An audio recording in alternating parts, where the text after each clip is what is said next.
Long time listener, first time caller. Long time listener, first time caller. Long time listener, first time caller. First time Caller. First time caller. After downloading the free Discord app, use the invite link in the description or scan this QR code with your phone to be taken to the Beyond Wednesdays Discord server.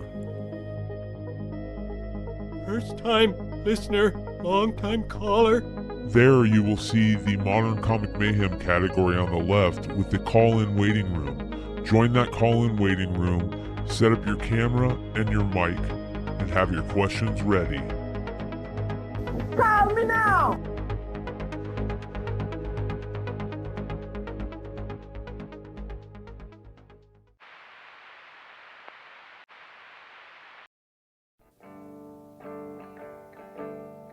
Oh. Hey, but is it normal for the inside of your bunghole to itch?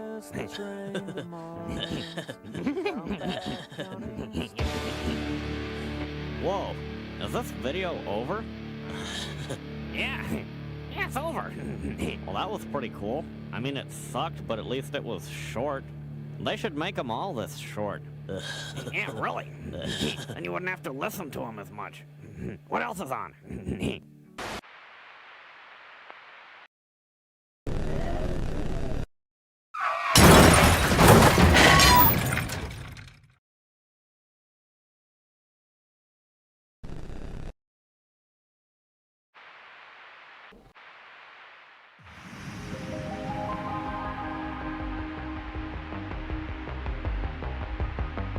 The following program deals with a controversial Subject. The theories expressed are not the only possible interpretation. The viewer is invited to make a judgment based on all available information.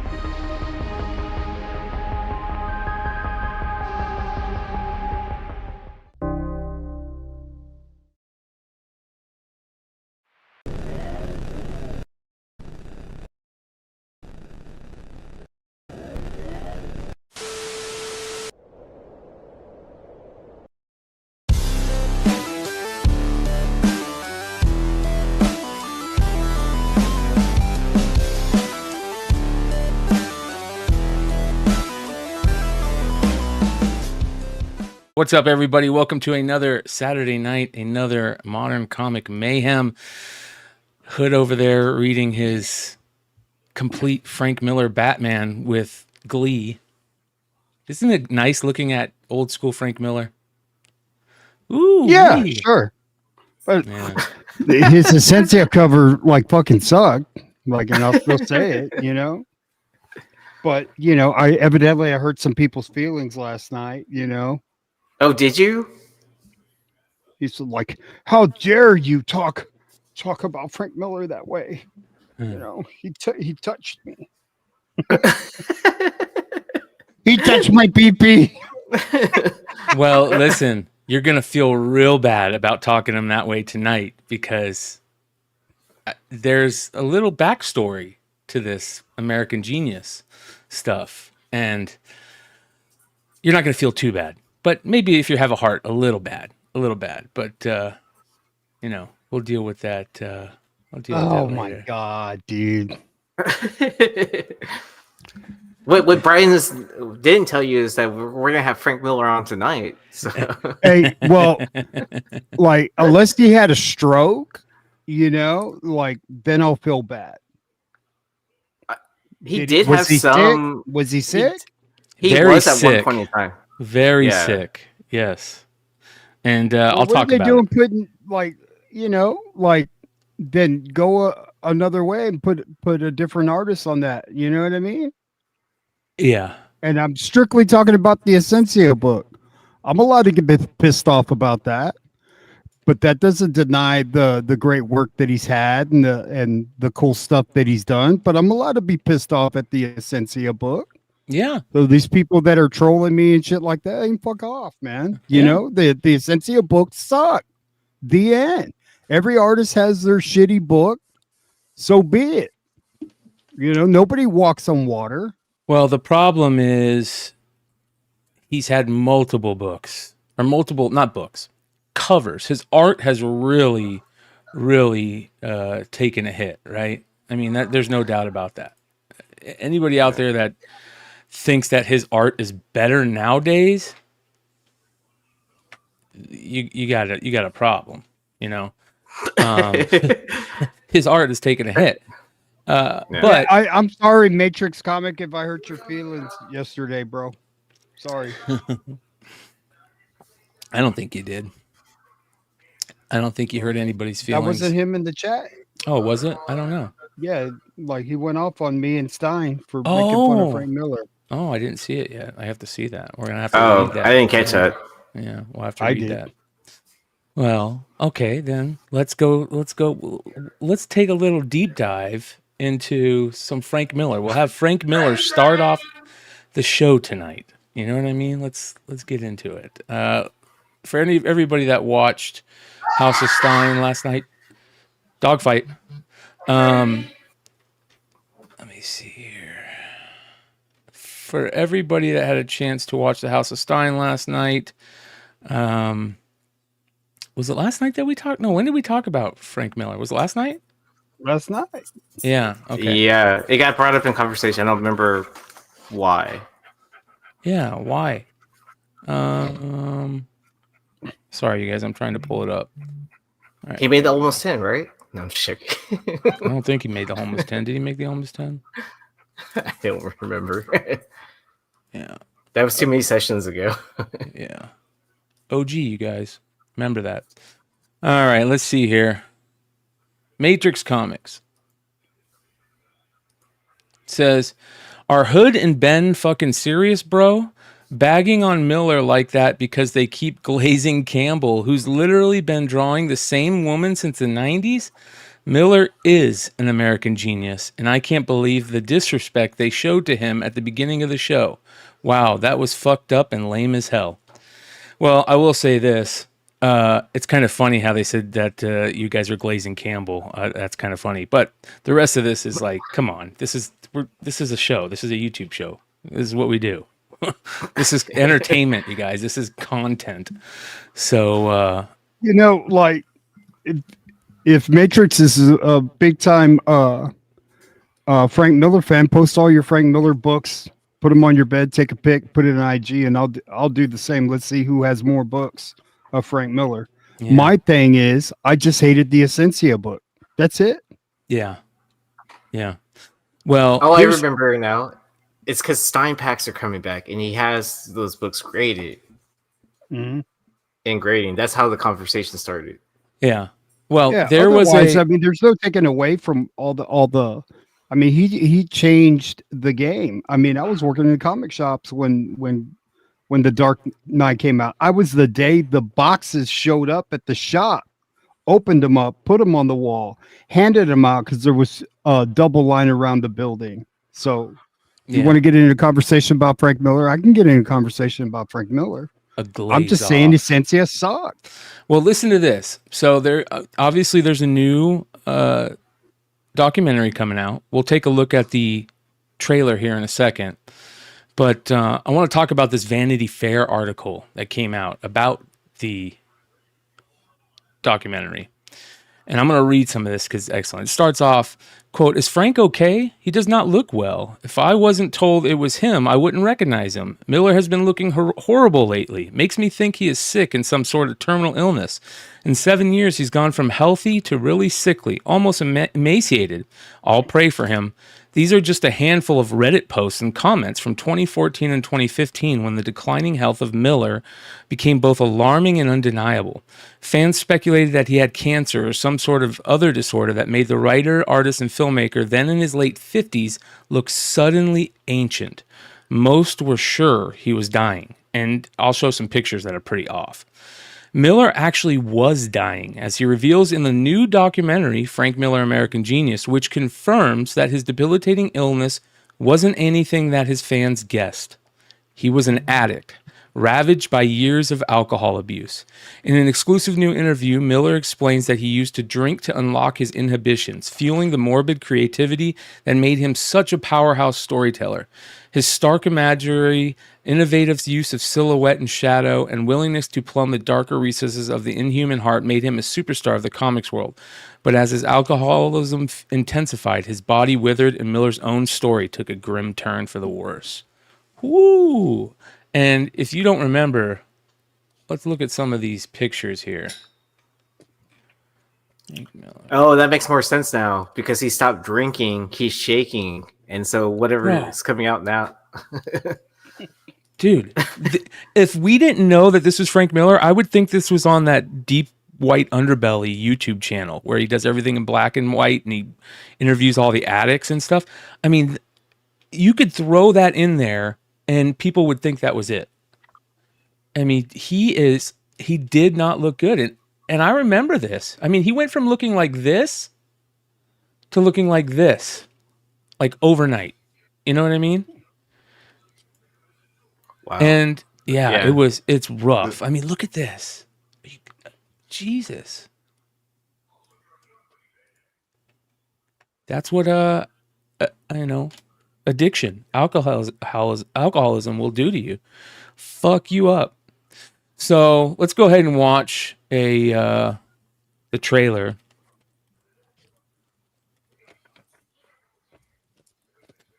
Because this is kind of interesting.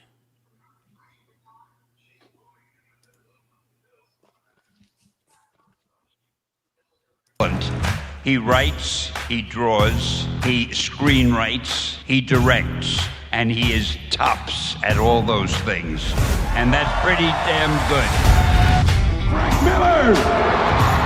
I'd go into the comic book store and I would only look for Frank Miller. I wouldn't even look at other stuff. He is 100% ingenious. There's something about his work that transcends comics. That's what great art does. He made these massive leaps. The Daredevil series, Ronin, Wolverine, Sin City, Superman 300. The Dark Knight Returns, the introduction of the graphic novel to American superhero comic storytelling. I have a relationship with the audience who I like to tease and I like to thrill. Frank's power comes from silhouettes and shadows, which makes everything more valued. I use less and less line. Finally, I just started using no line at all. To be an artist is to speak your truth as loudly as you can. The paper, the ink, the brush, the pen, everything matters. He got to a point where he was recognized by everyone. I had a tough time handling the... So he had to go become alcoholic and change his look so people wouldn't recognize him anymore. Bad joke. The success. It was a real test of character.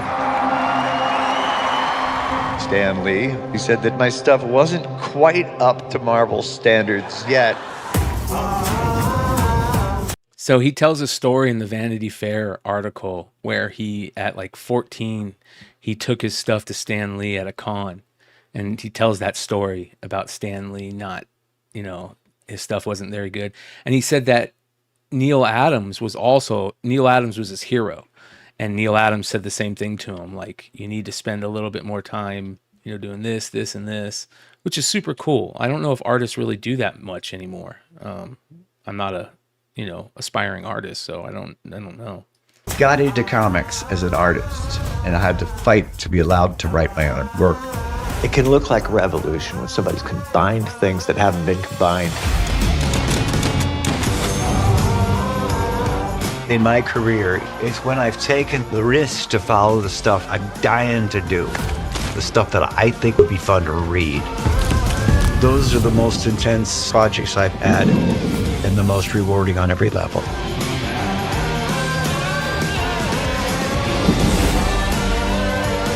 Through persistence and good luck, I managed to spend my life doing exactly what I wanted to do ever since I was 5 years old. That's about as American as it gets.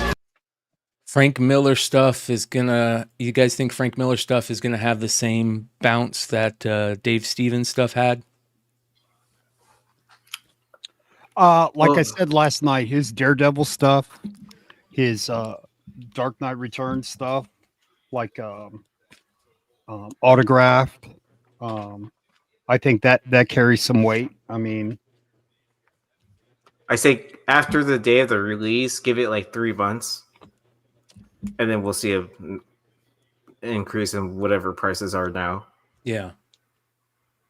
Man, why are we talking about this loser again? Just kidding. Just kidding. Tony's here to wake up the chat. That was pretty good. You know, my thing is, you know, I think people misunderstand where I'm coming from. Like, I love comics. I'm surrounded by comics. I've been in comics since I was 7 years old. Have never stopped collecting. I'm a fucking hoarder. Like, if you guys knew the shit that I have, you would freak out. I just sit up here on YouTube and I talk shit and I have fun, but like I can pull this stuff out. I can pull Daredevil stuff out that Frank Miller did. The one thing he did before anybody else, he put realism into the books. And nobody had really delved that way. It was more campy, you know, it was still fun. But this guy made it serious. And then along comes Alan Moore. So then they set the template of what you see now. And I remember nobody had ever heard of, and they call it a graphic novel. It was the prestige format. The paper was different. The smell of the book was different. Like he was a trendsetter. But after a while, like that stuff, you know, gets played out. It's still a phenomenal image, but there's nothing else after that. You know what I mean? There's really, I mean, what is it? What did they adapt into? Like Ronin, he did Elektra. I still remember that. He drew the most ugly fucking Elektra you can ever possibly imagine. Yep. But people still picked up the book. Mm-hmm. What else did he do? Sin City, which was amazing. It was amazing. That's my right? favorite Frank Miller stuff by far, dude. Even better than the Dark Knight. Even though the Dark Knight's up there, right? Dark Knight Returns up there, but his Sin City stuff is, to me, Frank Miller. You know. Yeah. How old is Frank Miller now? 67 years old. 60. He looks older than 67. He looks 90. Yeah. Yeah. Yeah.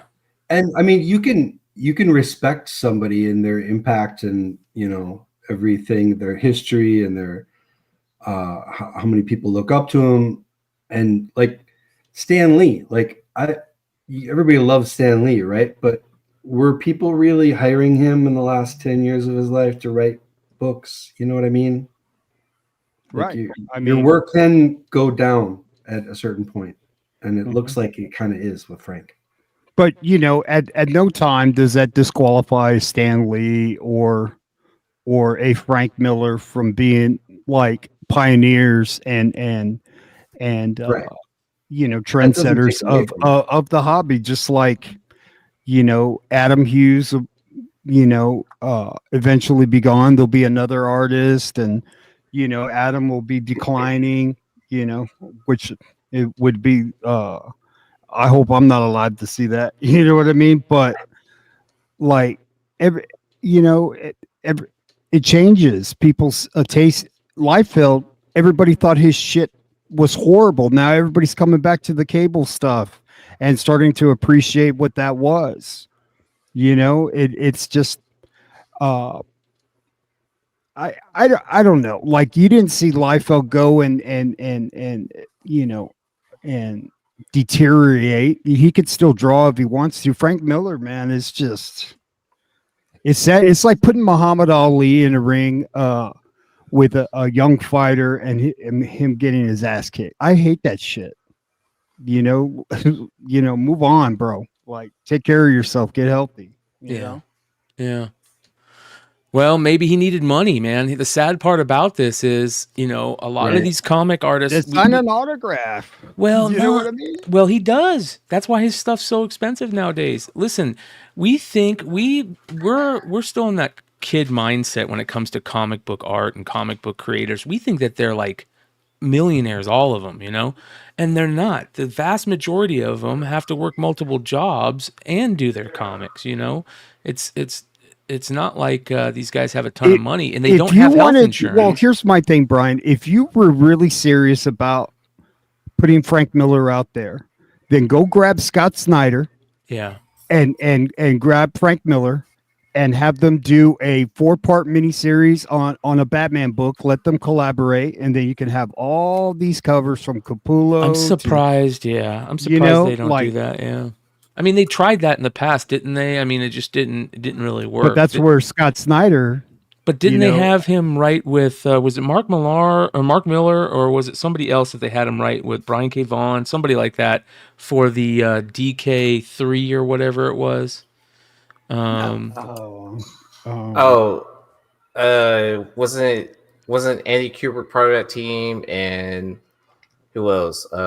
Klaus Janson, and then there's one. There was a writer too.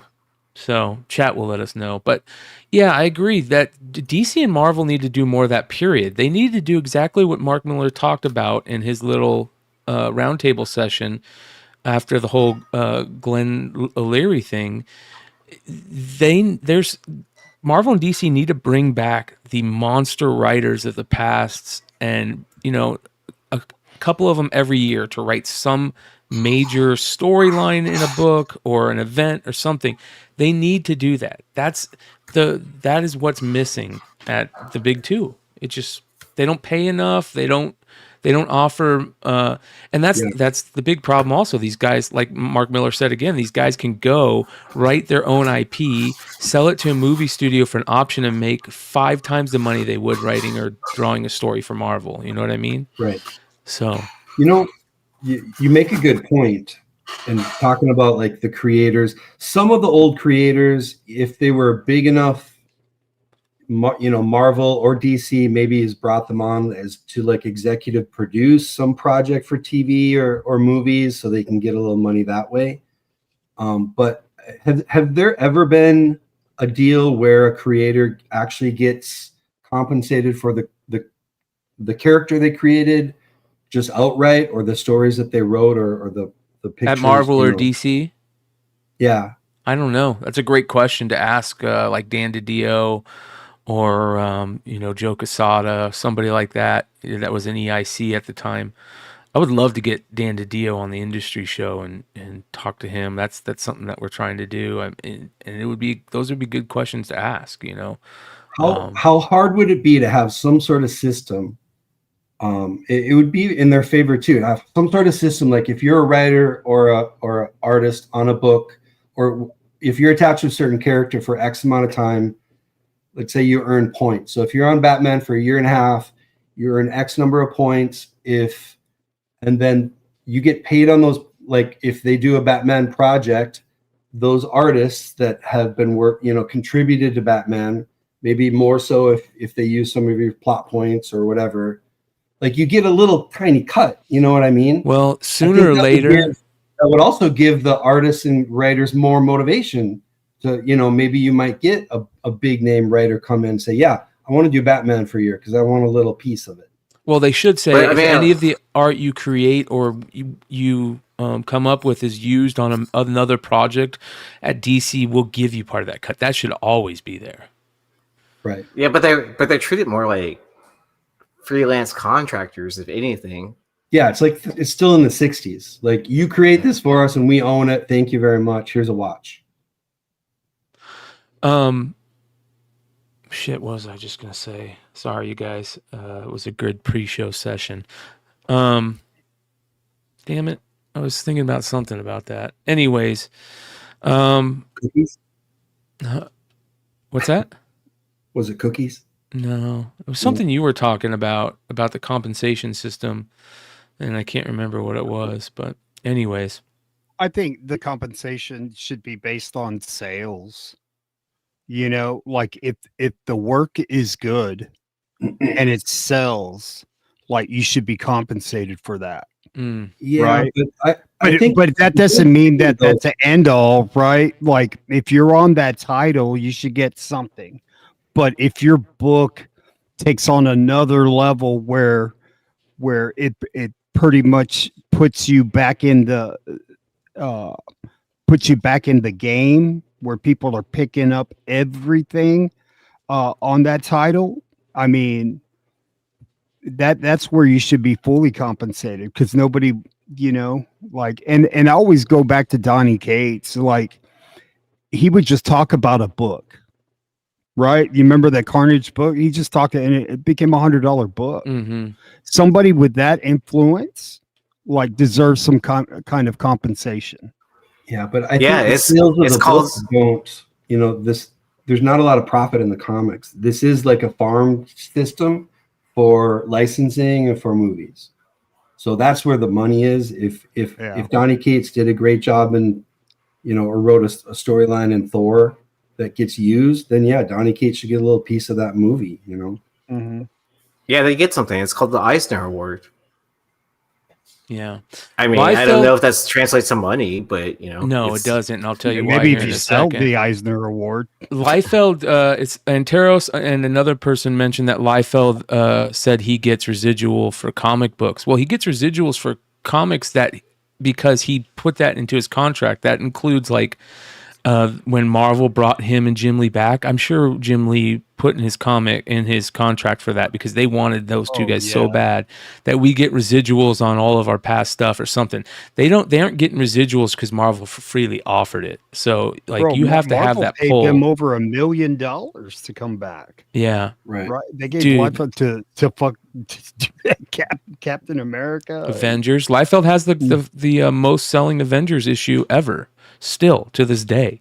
Go listen to Robservations, best podcast comic book content out there right now. But yeah, man, this is going to be very interesting. We'll see how it all plays out. I'm going to check it out. I'm looking forward to it. The crazy thing about this is that the lady who directed this is a famous French director, I think, and the reason that this is coming out is because she became really good friends with Frank Miller and was the person that got him help, I guess, to get off the alcohol and stuff. So that's going to make this probably even cooler. It'll be the person that's making it actually cares and knows about Frank Miller and his past, right? So that's good to me. I don't want it to be another thing where you're watching, you're like, who fucking doesn't have anything to do with the person that you're talking about, that type of stuff. So have all the great stories been told already, man? In some way, fashion, like, yeah, is there another great story out there, man? Of course, there's always another great story out there, dude. Always. We forget stuff over the generations. The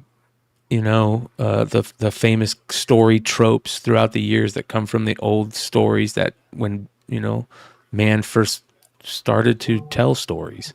So there's always another great story out there. If music can survive this long, I'm sure storytelling will be fine. Yeah. I mean, I got high hopes with Doom. Like, if we get some more of that, and like, you see what Hickman is capable of, man. When he's not distracted and just, okay, we need you on 6 titles. Can you do it? Oh yeah, I can do it. Yeah. Yeah.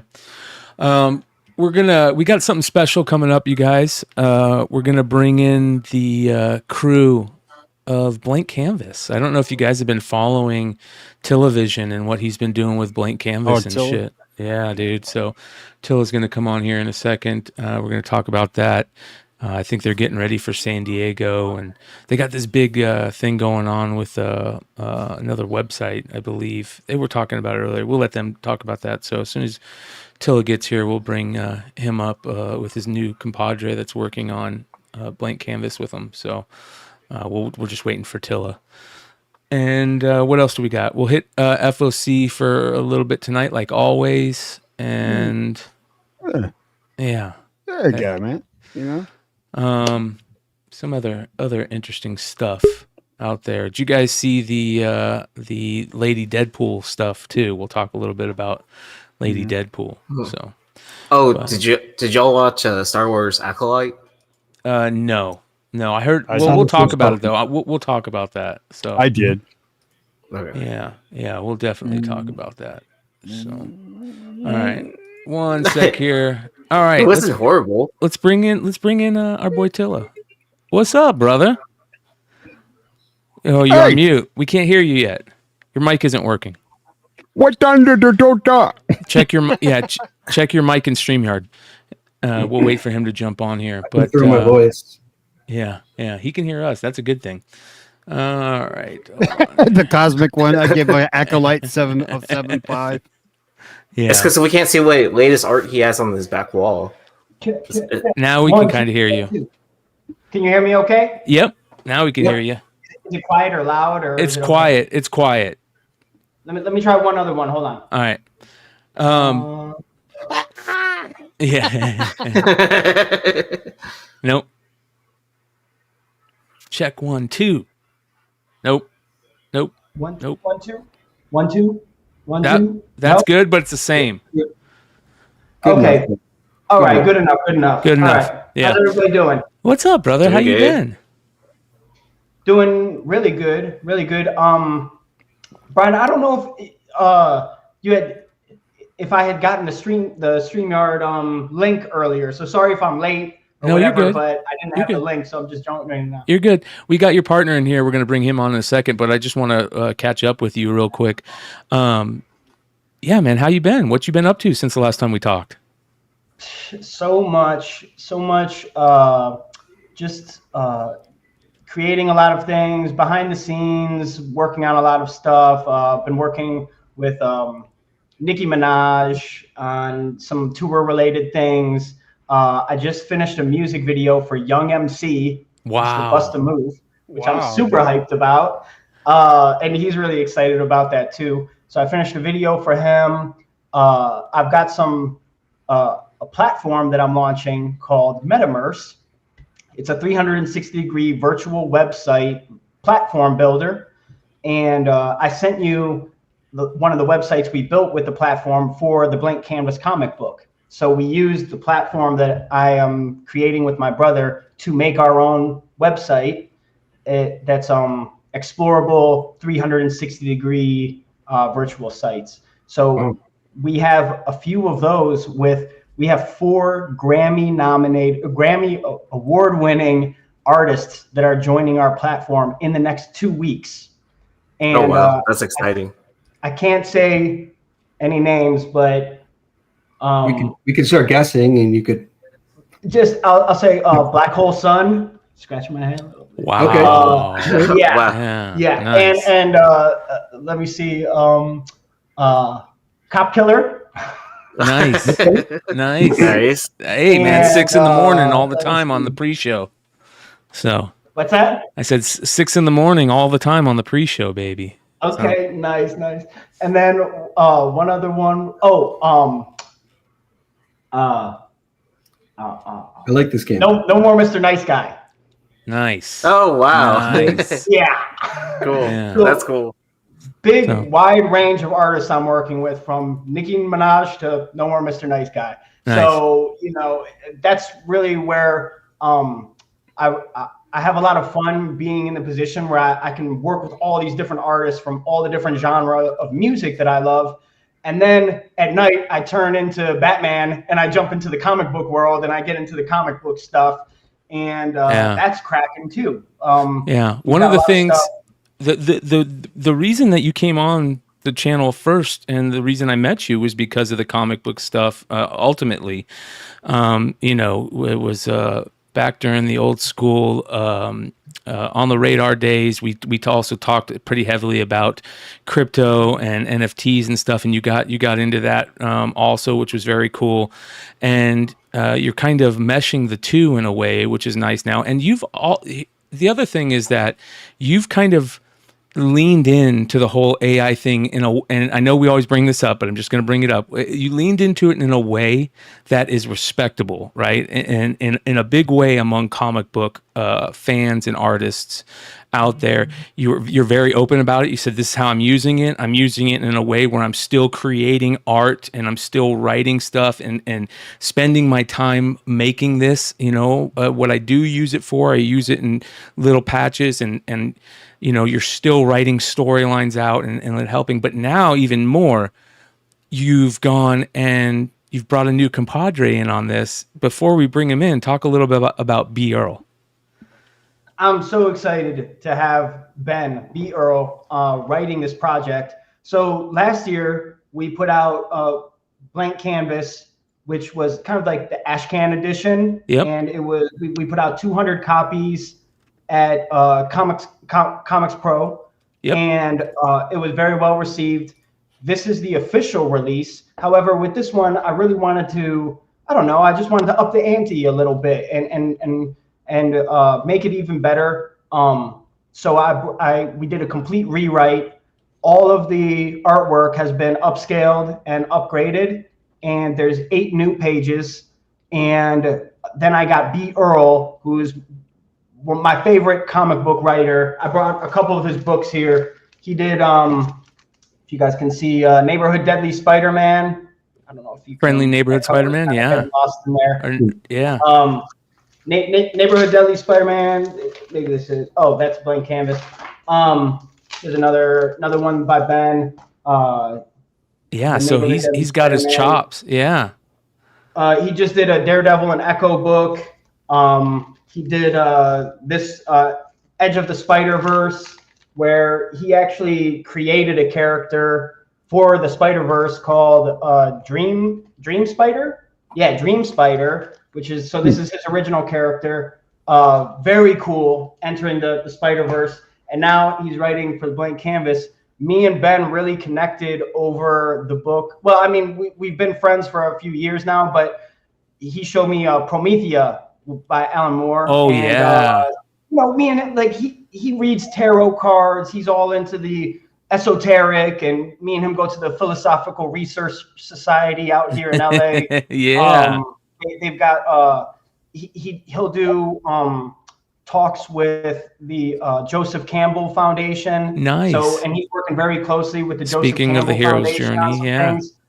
So it's just all very much like the world that the Blank Canvas world is in. Is kind of like the world of the subconscious, the world of the imagination. So I knew that he would be the guy.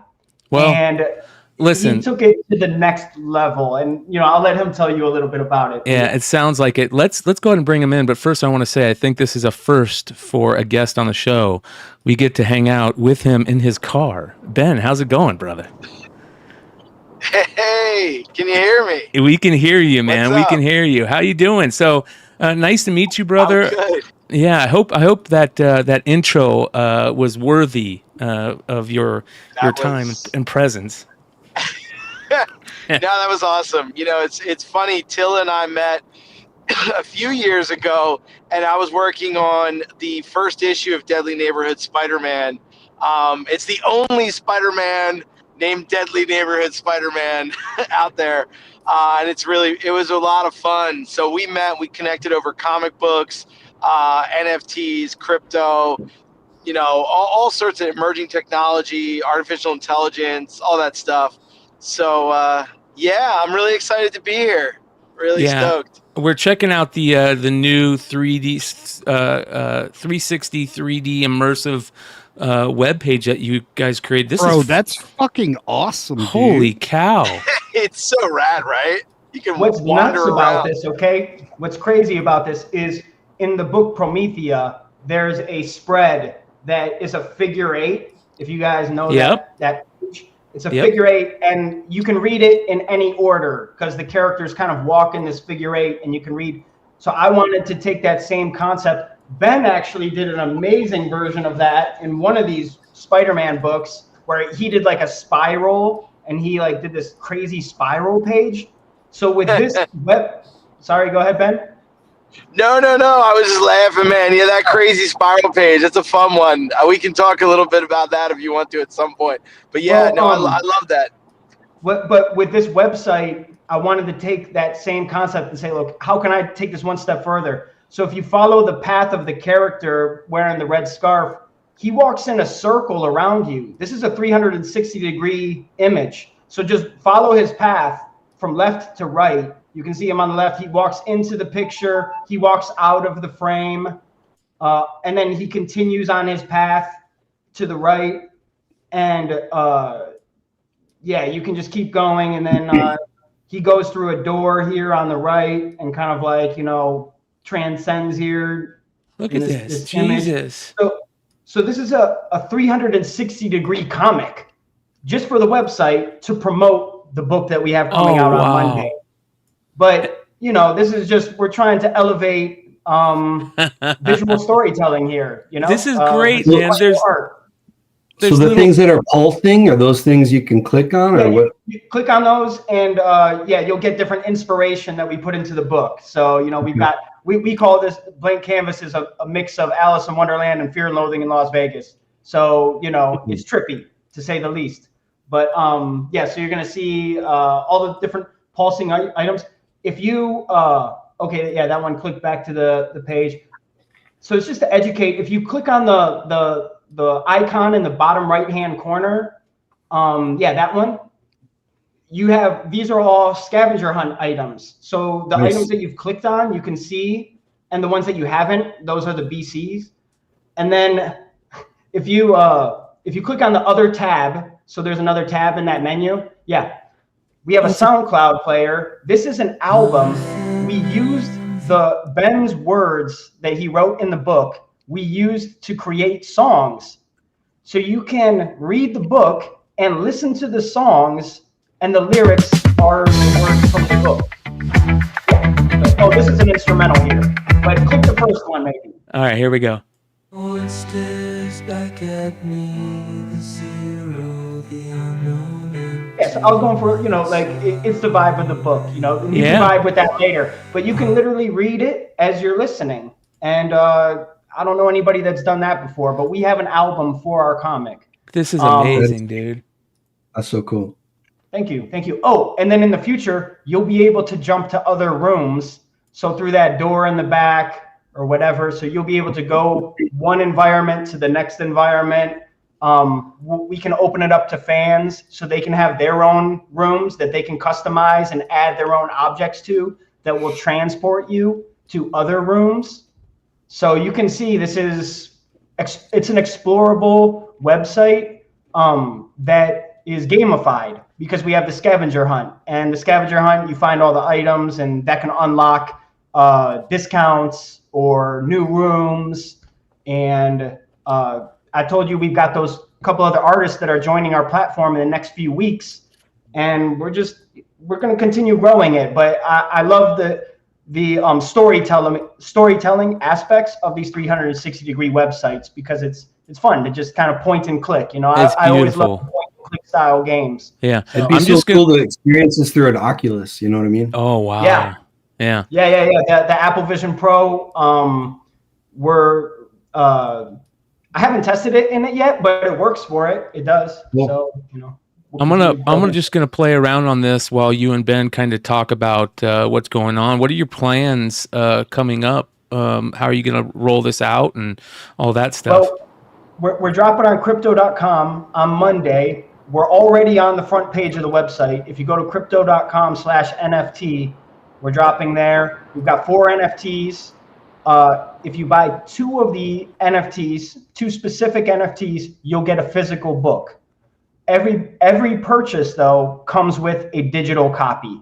So if you buy anything, you'll get the digital copy, and you're going to get an airdrop in the future, which is kind of just like a deliverable. It'll come a couple weeks later. But if you buy 2, the specific 2 NFTs, you'll get a physical copy sent to you.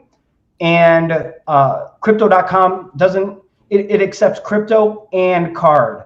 So you don't have to have any crypto. Crypto is not necessary. You can go on crypto.com and you can just swipe your card and buy that way. So don't be scared off by the crypto. But I want to throw it over to Ben. And Ben, tell them about your unique approach to writing this, because, you know, it's such a fascinating story. But, you know, it's funny.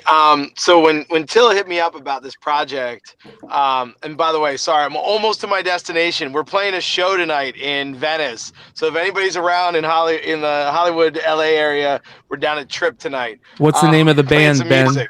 What's the name of the band? And we got a crew. we're a collective called the Jam Nation. So it's a bunch of just friends that had started in my living room, and it grew and grew, and I got us a residency at the Rainbow Bar on Sunset. Nice. And now we're out playing shows. I don't even know. My homie hit me up, was like, "Yo, we're booked for tonight." I'm like, "Damn it, I got this podcast I got to be on." So I apologize. No I'm worries, almost dude. to my destination. No worries. Let me tell you one more thing about Ben and his band, though, because it kind of plays into his writing style with this story. His band is all freestyle. Maybe not tonight, but every time. No, tonight's all freestyle. It's all freestyle. I have no idea what we're doing tonight. They don't have any plans going into the set. Yeah, you just jamming. And you'd think, like, it's amazing the places they go. So what we did with this book, they do with music. Like, it's more stream of conscious almost. Well, exactly. I mean, you know, and that's always been a big thing in my creative process. I find that, you know, when you write or when you tap into something, you can really find interesting places to take it. And, you know, when Tilla hit me up, he was like, "Yo, I got all this artwork and it's a book." And I said, "Yo, just send me the artwork." I was like, "Send it to me as the pages are. I don't want to see any of the text that you wrote on that first one. And I just want to like write to it." So I had bought this 1942 Remington typewriter about 2 weeks before Tilla had hit me up about this. And I was like, and it was during the rains of February. If you remember, I don't know where you guys are all at, but like in LA, Phoenix. it was like pouring. Yeah, all right. So in LA, it was like pouring rain for like, I don't even know, 2 weeks straight. It was nutty, this rain season. So we were like stuck in, and I was just like, you know what? I'm going to sit down and I'm going to try this out on this typewriter. I hadn't written anything in this typewriter yet, and I just banged out the first page. And it's exactly, I didn't change anything. Like, what you read is very much the stream of consciousness that I was basing it off of the artwork that I saw that Tilla had handed over. And it was crazy. Some of the places where it went, there was this whole line that I had written about an egg, you know, the chicken and the egg and this and that. And then I found that in the artwork, there was an egg way later on in the story. So I was like, holy shit, like that just worked. Like, I'll lead into that, you know, and just went with it. And, you know, as Tilla had mentioned, like, so I've been into tarot since I was like 11 years old. And now I'm like in a much more sort of professional place with it, where I'm doing workshops at the Philosophical Research Society. I'm doing talks on it. But tarot has been such a big part of my life. And I really worked in, you know, if you're aware at all of tarot, there's what's called the Fool's Journey. Well, the Fool's Journey is very familiar and similar to the Hero's Journey that Campbell used. And it's very much connected to Jung's archetypes and everything like that. So this story has so much of that stuff woven into it. And it's really about the artist journey and this artist who has, you know, taken this wild ride to basically figure out what the hell am I doing as an artist? What's more important, you know, commerce, business, you know, the creative side or the art side, you know, and the art side or the business side, you know, and I think that's a big thing as artists. We often have to battle that. And that's like a lot of the open, you know, of the story. So I'm just like pulling over that's awesome. The gig is across the street. So, I mean, that's what it's about. 'Cause, you know, it's like, how do we find who our inspirations are, our voices? And I don't want to spoil the story, but there's this moment, and this is a fun little thing. Like, the way I write sometimes, you know, is like, I'll just like go to a book and just open it up and be like, all right, what can I find in that? And it was funny because I was listening to Rick Rubin talk about like how he had told Serge from System of a Down to find a lyric. Yes. And he had him like open the Bible, right? He goes and he's like, yo, open the Bible and just like whatever that is, like riff on that. So he did, and he like it's in, I forget what song it is. It's a chorus. And yeah. I was like, yeah, and I was like, yo, I'm like, so there's this Hindu god monster called the Kurdi Mukta, and I'd opened up this book of beasts and monsters, and that was the page that it came to, and I was like, all right, I think that's what I'm going to lean into. And I hadn't seen some of the artwork that Tilla had done at the end of the book, because I just let myself go through the story as a reader would, and I took that journey and I just jammed on it. And when you read it, you'll see that when early on that story comes up, it plays out in the ending. And the Kurdi Mukta wants to take a pound of your flesh to enter the gate. And I was like, yo, that's what we do as artists. That's what we, we have to give our flesh, whether it's for commerce or creative, in order to give ourselves that piece that we give to the world. Yeah. And birth something. So there you go. That was the story behind the story. Well, that fits perfect with this book and the whole beginning of this book and what Tilla's been doing. I love it. What's the plans? So after it opens on the crypto.com, sorry, when is that again, Tilla? That it Monday. drops? What? Monday. Okay, Monday. And then listen, we got a big con coming up. We got San Diego coming up. What's the deal with SDCC? What's that? Do you have any plans for SDCC? Oh yeah. Actually, we might have some blank canvas available, but I actually have something else in the works for it that I can't really speak on right now. And just because there's a couple ideas that are brewing. Yes. But hopefully what we want to do, and what we've done in the past, like the past year, is we put out these free books, and we'll put out 100 of them. Yep. And I think we're gonna do the same thing this year. Good. I really like that approach. I think that people love free stuff, obviously, which is always cool. But for us, it's like doing it for the culture. And then so we get this cool book that's out there that is not about the money. It's not about trying to make. It's just about making something cool and sharing it with people at an event like San Diego Comic-Con, and participating and just doing something for the culture. And it always gives back. Yes. It always gives. The good thing about what you've been doing is you've been creating these great stories, these great ideas, this great content, at the same time realizing there's these roots in comic books, right? There's this community, there's this communal roots that happen, and it's based a lot around collectability also, right? And you make these very collectible, you put them out in small print runs. That's a big deal with this stuff. We want a great story, we want great content, but we also want it to be collectible. A lot of us love that collectability about it. So, great job. Yeah, we're really looking forward to this. Thank you guys for coming on. Tilla, you're always welcome to come on anytime you want. Just hit us up. A lot of us here are going to be out in San Diego, so we'll make sure we got to set something up, man. You got to set some type of meet and greet up for San Diego for you two. I know things always come up so quickly where you're like, oh my gosh, it's right around the corner. Like we got to get stuff together, So I'll be there. Sorry? Yeah, I'll be there Friday. I just got asked to do a panel Friday at 4:30 on writing. So I'll be there with Marv Wolfman and a couple other folks. Hell yeah. Nice. Friday. Yeah. So we'll be there at 4:30 doing a panel. Well, what we're going to do is after this drops, we're going to get you guys on for a more intimate session. Ben, I know you got a show tonight, which is super cool. So make sure you guys go check out the show if you're in the LA area. Let them know where it's at again, Ben. It's over at Trip. It's called Trip, and it's on Lincoln I think I'm in Venice right now. I always get mixed up. I think it's Venice, Santa Monica. It's like that area. Hell yeah. So if you're on the west side, Trip. Perfect. We'll be there at 9:30. We're going on. Awesome. Well, thanks. Tilla, you got anything else before we let you go, brother? No, I just want to say, thank you guys for always supporting. Ben, he kind of like went left field working on this book with me. Ben works in the major industry. Like I said, he's got big titles out.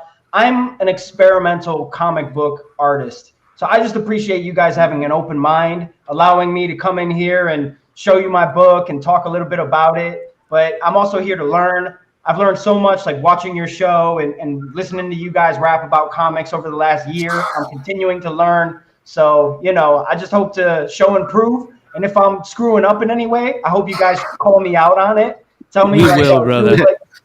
We will, brother.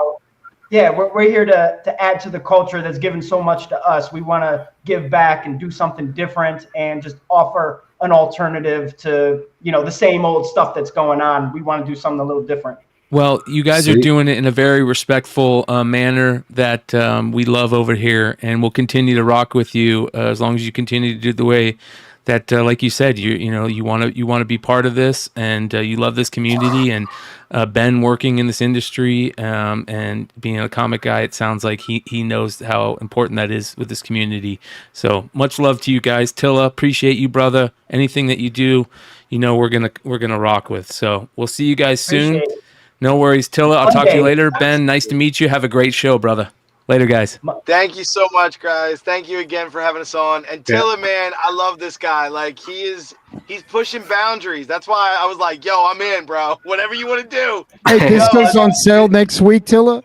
Monday, in 2 days. So less than 48 hours. This will be available for a short period of time. You'll have time. And I think that one of the 2 NFTs that you need to get the physical book, there's only 100 of them. So it's not like just as many as can go. There's only 100 that are going to get physical books. So try to be in that first 100. And hope to see you there. Well, quit telling people about it, dude.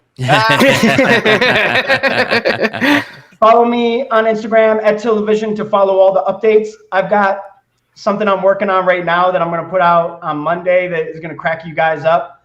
I think that's it. Oh, just the last thing. I just want to shout out Ben for joining me on this book. He's taught me so much about the comic book industry and kind of like introduced me to people and stuff like that. So it's a real honor to have him on this collaboration with me. And I think his writing is going to blow you guys away, not only in this book, but in the future, the other stuff that he has working on. So make sure you follow Ben and his work moving forward. Well, what we're going to do with you guys is we're going to set up a longer format session with you guys so we can get some questions from the chat and all the people out there. You guys, if you're watching this on the replay, drop some comments and questions you'd like to ask these guys, and we'll get them set up for another show. Appreciate you guys. Much love. We'll talk to you guys next time. Have a good night. BlankCanvasComic.com. BlankCanvasComic.com to see that website for yourself. Thanks, guys. All right. Later, guys. All right. See you in San Diego. Yeah, that's dope. Well, listen, you guys, you can find the links. I'll put the links in the description. The links are been dropped in the live chat by me and AOA. Appreciate you guys. I see a lot of chat people in the chat that are always. They're always like, come on, McClay, why you got to suck up so much? You guys, I've broke bread in a real way with this guy, and I don't mean by money. I'm talking about sitting down, eating with him, having a good time. I consider Tilla a friend. Of course, I'm going to support my friends. Your AI books won't be any better than anybody else. It's already vastly better than anybody else, and he's doing it in a respectful way. And Tilla's in the chat. He can stick up for himself. And he doesn't need to do this. Nope. He's a bad motherfucker, bro. Yep. And then on top of that, Vinny, is involved with the project as well. Yeah. So yeah, hell yeah. I'm definitely gonna go check out that website because Bryan, the fact that you weren't clicking on those pulsing things was bugging the shit out of me. I'm like hitting my screen. Oh, damn it, it's not working.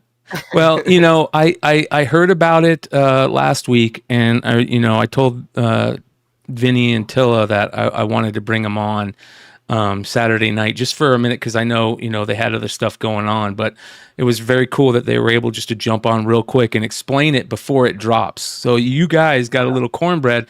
I know there's a lot of you that collect Tilla's stuff. His stuff is very limited. He did the blank canvas. He did the Musk vs. Zuck. He did the Lil Bitcoin. All those are very limited. People collect the shit out of them. So if you're watching Beyond Wednesdays, now you have more free cornbread to go get that new blank canvas. And we'll get them on here again. How much those two were he was talking about? No, but I know they've both been, I think last time we talked about it, Leg had gotten like a 9.9 on one of them, and there was a big sale on a 9.9 Musk vs. Zuck. I mean, those things have been crazy expensive. Let's go take a look. I haven't seen those in a while. Hey, what shirt is that, Yee? What, the Spider-Man? Dude, that's a bad fucking shirt, dude. Hold on. You like it?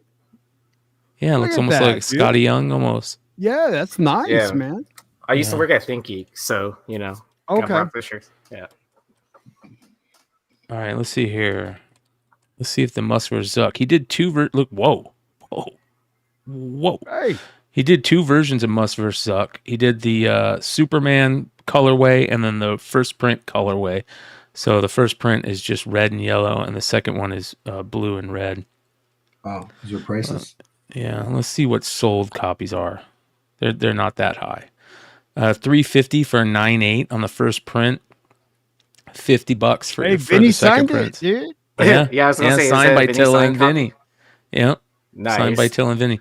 There was another one. Let's look at the blank canvas one. Oh, we gotta show him that next time. It's like, Vinny, like, sign anything that you do now. It's Yeah. worth money. Can you imagine how much that would be if you got Musk and Zuck to sign those? The blank canvas one is more rare. Let's see here. Blank canvas comic.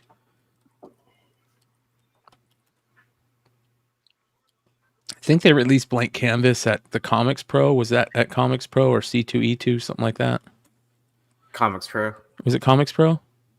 Yeah, I'm pretty sure it was Comics Pro.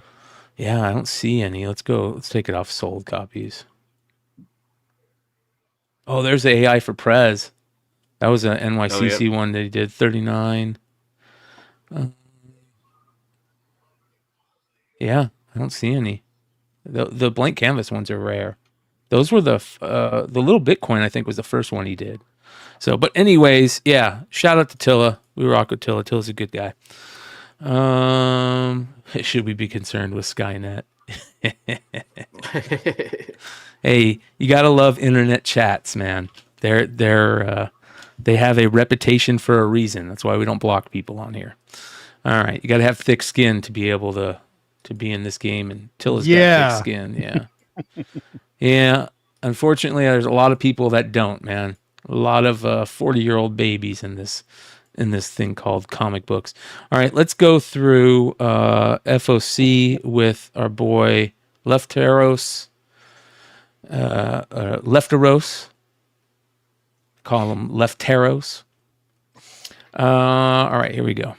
Wait, so how is it actually pronounced? It's Lefteros. It's Lefteros? I think so. Yeah. Man, I've been itching to open one of these up, dude.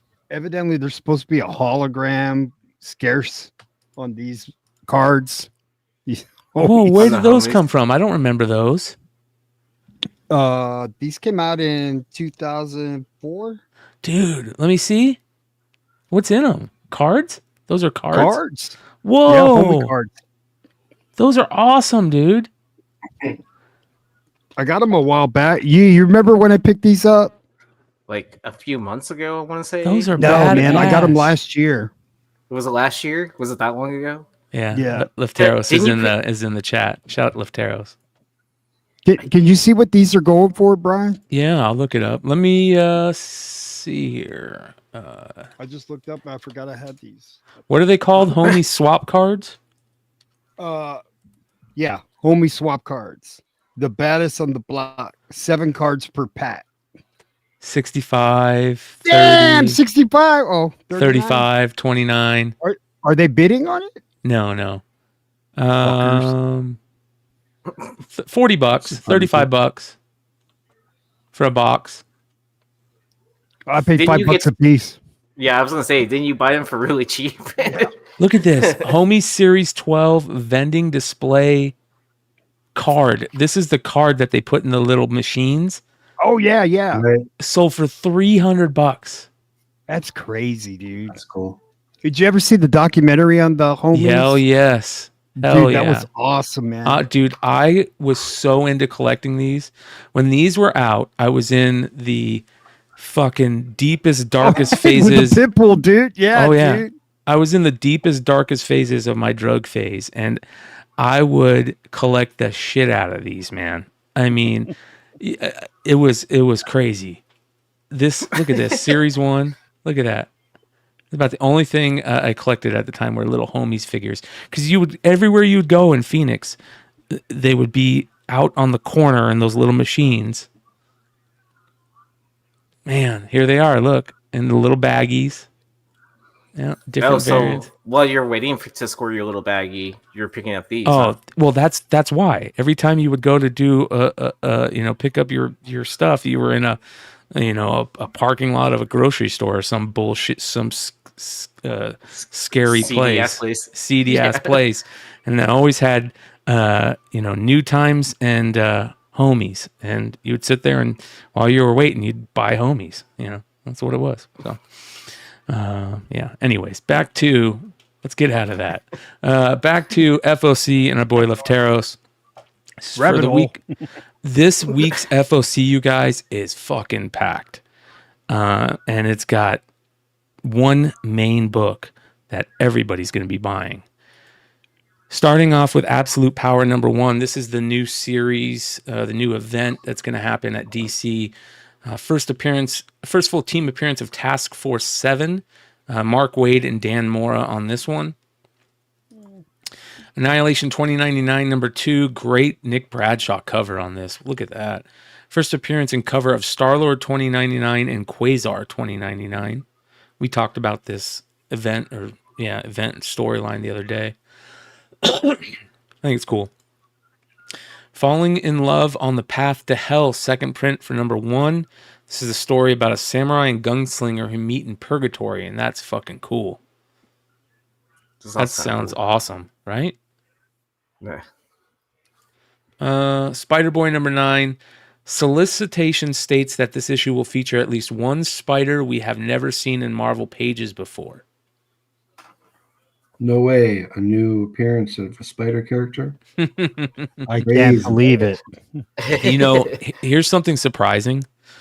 A lot of people are saying that the last Spider-Boy was actually pretty damn good read, and it was the best Spider-Man book of the month, last month, I guess. So I don't know how much that's I don't saying. doubt, because the Spider-Man books have been trashed. Oh yeah. Mm-hmm. Has anyone been keeping up with Ultimate Spider-Man? Yeah. Shout out to Niobe Comics. Hail, brother. One of the good guys out there that's fighting the fight in the indie comic sphere. Make sure you guys go check out his channel and check out his book. He's always putting out great crowdfunding events, and he's also part of Antarctic Press with Ben Dunn and doing good stuff over there. Pick up your copies in your local shop. All right, next, Teenage Mutant Ninja Turtles #1. This is the new ongoing Jason Aaron series, which is going to be great. Get your own sketch. They're going to be putting out a blank variant. Ultimates 2, Ultimate Special Variant by In-Huck Lee. Unrevealed spoiler variant cover by In-Huck Lee. Has anybody seen this? Anybody know where we can see this? X-Men 1. All right, you guys. He put up the Ryan Stegman cover, but that's not the cover you want. Even though I'm really looking forward to this, to read it. It looks like a badass X-Men team.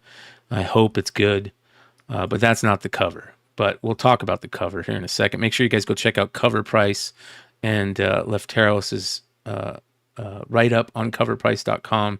One of the best tools in the game for comic book collecting.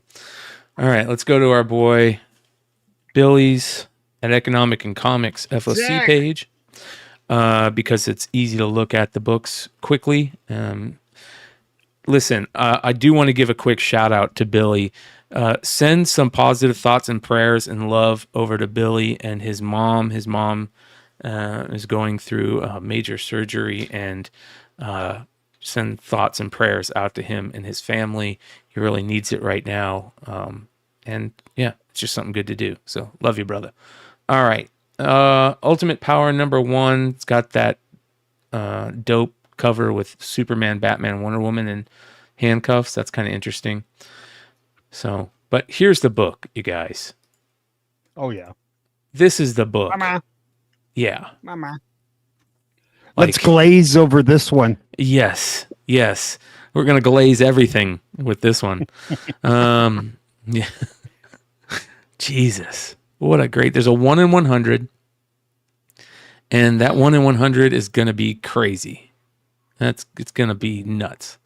So this starts the J. Scott Campbell X-Men variants that he's doing. There's a Magic one coming out after this. That's just as amazing. So, man, that's good. Oh, so the set's gonna be the set to get. Yes. J. Scott Campbell set for the X-Men run. J. Scott Campbell is on fucking fire right now, you guys. There, he put out the Essentia book. He's putting out this. That Magic book. Did you see the fucking Wildcat? I mean, not the Wildcats. The Witchblade cover. Oh, we're gonna talk about that in a second too. So, but yeah, this is the book for FOC. Get that book. Look at this Nakayama Poison Ivy. It's good, but her face is fucked up. Look how bad her face is. She's not drawn well. I don't know what it is, but man, that's good. I love Nakayama though. Fuck yeah. I love skulls. You can switch up his style. Like, yes, he can. Yeah. So you're saying it's a butterface? Yes. I mean, her face, her ass. What's the difference? Yeah. The X-Men #1 has so many good variants. It's got the Psylocke, and it's also got the Scott Koblish wraparound it's starting in this issue. It's 4 books, and it's got every X-Men character ever on it, and these are awesome. I hope that he hides Waldo in on these somewhere. Let's look for him. Oh, that'd be funny. Yeah, here's the X-Babies. Love the X-Babies. Shout out Art Adams and Scotty Young. That's his first baby cover when he did the X-Babies series in, I think, the early 2000s. So got the Marauders. Yep. Oh, Power man. packs. Dude, this is so good. So good. So, it's even got the Phoenix Force. Remember? This is when Cyclops was the baddest, when he was part of the Phoenix Force. He didn't take no shit, man. He was fucking shit up. All right. Be on the lookout for that. Scarlet #2 is going to have great covers. This is a cool Spider-Boy cover. It's a Deadpool kills the Marvel Universe variant. Yeah. That's cool. Oh, that's cool. Yeah. Oh, that they're doing Deadpool kills the Marvel Universe variants. Yeah. Yep. Here's another one that's pretty good. Ooh. Yeah. Scott Williams. Yeah, That I like one's that. good. Yeah. Really good. Here's the Disney. They're still rocking with those Disney variants. Avengers variant on a Amazing Spider-Man 53. Also, you guys, I forgot about this. The Negative Space JTC on X-Men. 3 great covers on that X-Men #1. Ooh, I like that, actually. Yeah, this one's really good. But the sword should have been glowing. You know what I mean? Yeah. Yeah. Terrible. Amazing Spider-Man 53. Garbage. Teenage Mutant Ninja Turtles. Here's the Raphael Albuquerque cover. I like it. I like how he did them in black and white, and just their headbands are in color. Man, that's good. He thought he was trying to do black, white, and green. Yeah. It's good. What else do we got? There's the Puppeteer Lee doing DC books. Look at that. I didn't know he was doing... It's okay. It's not as good as his Spawn stuff. His Spawn stuff is tip of the spear type shit. Scotty Young variant for X-Men #1. Baby variant. I love Juggernaut. Pretty good, man. Yeah. The Juggernaut's good. Yeah. Yeah. Oh, there's your glowing sword. Yeah. For magic. Yep. It should always book? be glowing. Oh, Ivan Tao. So they're gonna do a second print for Doom, and look at Hood. They're doing a wraparound of that page. Bro. Yeah. And it's different colored. The backgrounds are colored different. It's gorgeous. So you can see all the characters. Yeah. That's really cool. Oh, that's awesome. Such a great book. Except for Green, bro. He's a bad motherfucker, bro. Yeah. Are they ruining it, though? Are they going to ruin it? I hope not. By doing a 1 in 25 second print? This is pretty cool. One of my favorite all-time Batman artists is Luis Garcia Lopez. And this is kind of cool. They're doing a spotlight. OG. Art spotlight. Yeah, OG, yeah. Oh, God. Someone was asking about the facsimiles. There's a 1 in 25 for the Wolverine 88 facsimile. Oh, great. We'll That's see funny. that. Thundercats Chitara by Lyrics Lee. Van Helsing by Ivan Tao. Ivan Tao, I gotta be honest. Ivan Tao's stuff is getting a little weird. I mean, I like this one, but his faces and his necks are getting really weird. That face isn't horrible, but yeah, I know what you're talking about. Dude, his stuff on X-Men on Thundercats is terrible. This is gorgeous, dude. This Hulk Blood Hunt #1 cover. Ooh. Yeah, that's badass. Wow. It says, what lies beneath? Hulk and Banner's quest to save Charlie's soul leads them through the old west town of Old Tucson, population of 1. That's kind of cool. Let's check that out. Ghost Rider Final Vengeance, Deadpool variant. He's using an extinguisher on his That's good, man. Yeah. Yeah. That's pretty good. Sam and Twitch. There's a Marco Ferrari. I like that one. You like Scarlet? this? Click on that. That's good, man. Yeah. Let's see here. Let's go take a look at see if they have any information on the Scarlet books here.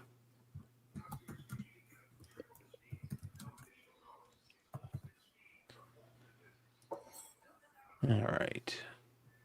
There's the Carl Kerschel variant. That one's pretty good. I like that.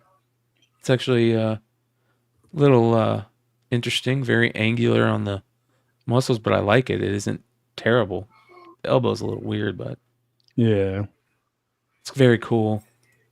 All right. Here's the 1 in 10. It's a connecting.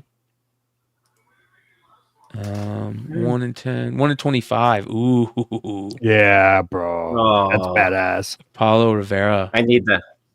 I need that in my collection. I will have that book. Yes. 1 in 50. Annie Wu.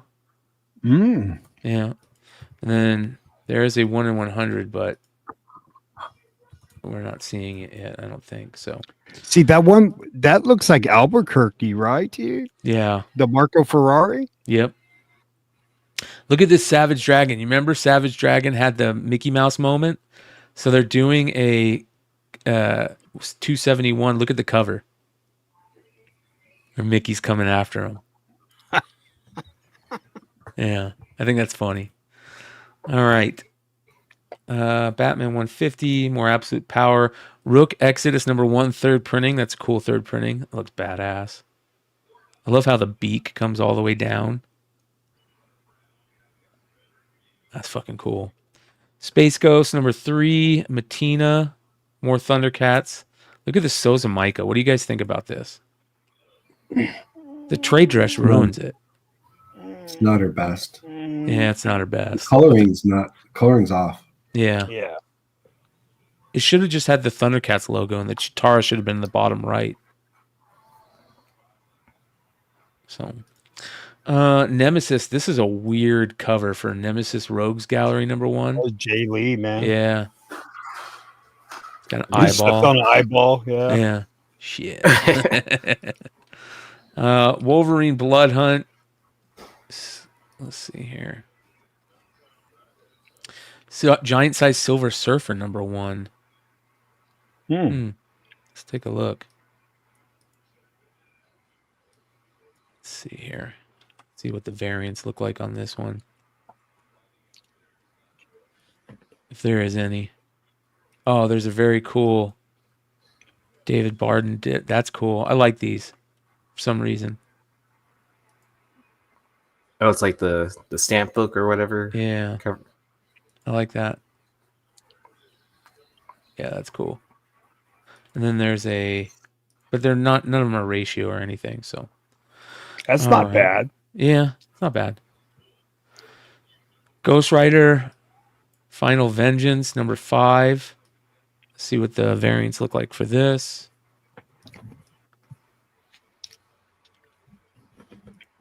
Always good Ghost Rider cover. It's very hard to do a bad Ghost Rider cover.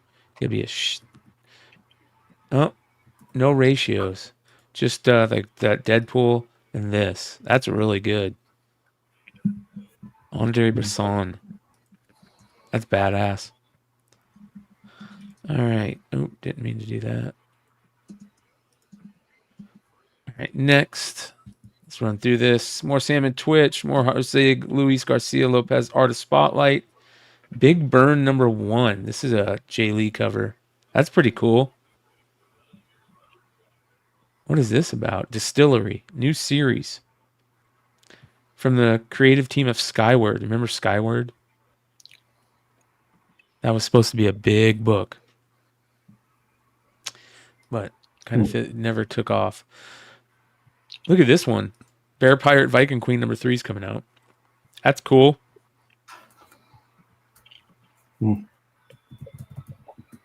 Yeah, I like that. So you can get the whole 9 cover X-Men pack. This is why I love Billy's site. You can get this all 9 covers for $49. You get the Psylocke trade dress, the JTC, the Momoko, the Koblish, the Scotty Young, the blank, the regular, and the B cover for $49. That's not bad. 9 covers? Holy cow. 9 cover pack. Where's the 9th one? Is he selling the 1 in 100? I don't know. If he is, it's probably already gone. That's probably why we're not seeing it. Yeah. Man, Goat, Bunny Man. Beware of Pig Man. That's interesting. Keith? Yeah. Space Ghost, Turn to Wonderland, Savage Sword of Conan, Vampirella. This is a pretty cool Turtles variant. I like that. I like the trade dress and everything about that. Is this Sophie Can? Who did this? That's pretty cool too. I like that a lot.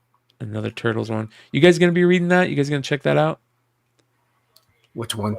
The new Turtles. I did pick up Alpha. So I'm going to read that to see how I feel. Yeah, it's cool. Hulk homage. Is that?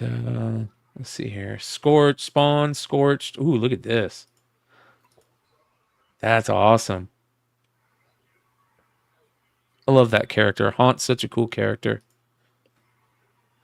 Oh, wow. Oh, look at this. What's wrong with her? Jesus. What's up with people drawing these horrible faces on women lately? This is a gorgeous cover, but her face throws it completely off. Look how cool that cover is. Holy shit. Yeah, that cover's badass. Yeah. Wow. All right. Spawn. Ooh, look at this Birds of Prey. Wow. That's cool.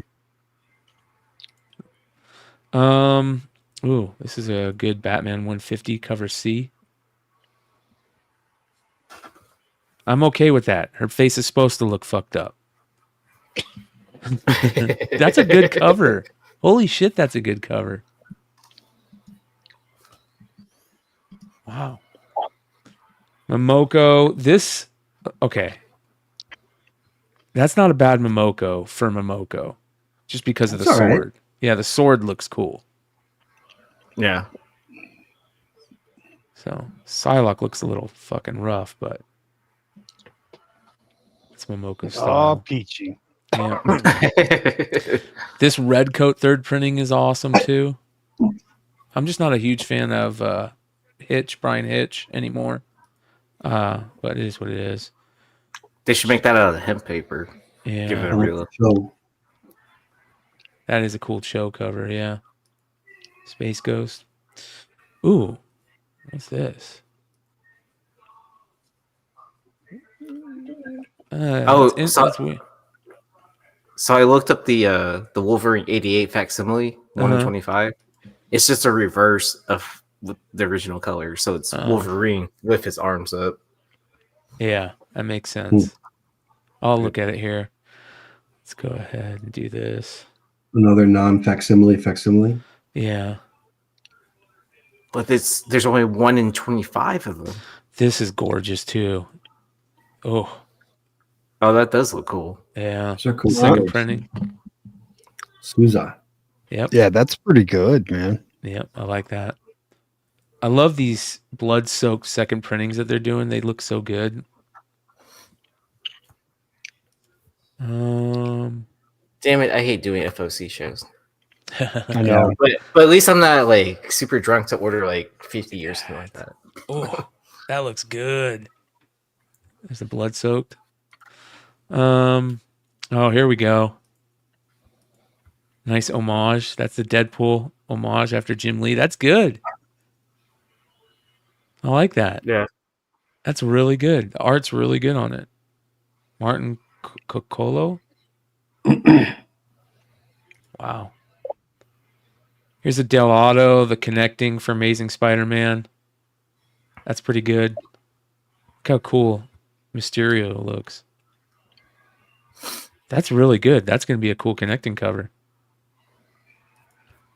Ooh, what's this? Marvel vs. Aliens? No. Yeah. Yeah. Okay. Local Man number 11. Shout out to Tony and Tim Seeley. Tony Fleece and Tim Seeley. Love the Wizard homage. They get so nostalgic on this title. And it's supposed to be one of the best written comics that's out there right now. The Last Mermaid. Big Burn. What else we got here? Grommets. Return to Wonderland. Look at those fucking... That's scary. I don't want to see mushrooms like that. That's fucking haunting. It's going to fuck you up, man. I wasn't really looking at those. That's a recipe for a bad trip. Yes. All right, next. Conan. Ooh, what's this? Perillo. Look at that. That's fucking beautiful Perillo. It's the most clothes I've seen on a Vampirella cover ever. Yeah. Agree. Thundercats. Ooh, what's this? Jim Henson's Dark Crystal Archive Edition. That's cool. Yeah. Frame. That's very cool. More turtles. I like this one. The E cover, the Randolph. This one looks like it's a birthing cover.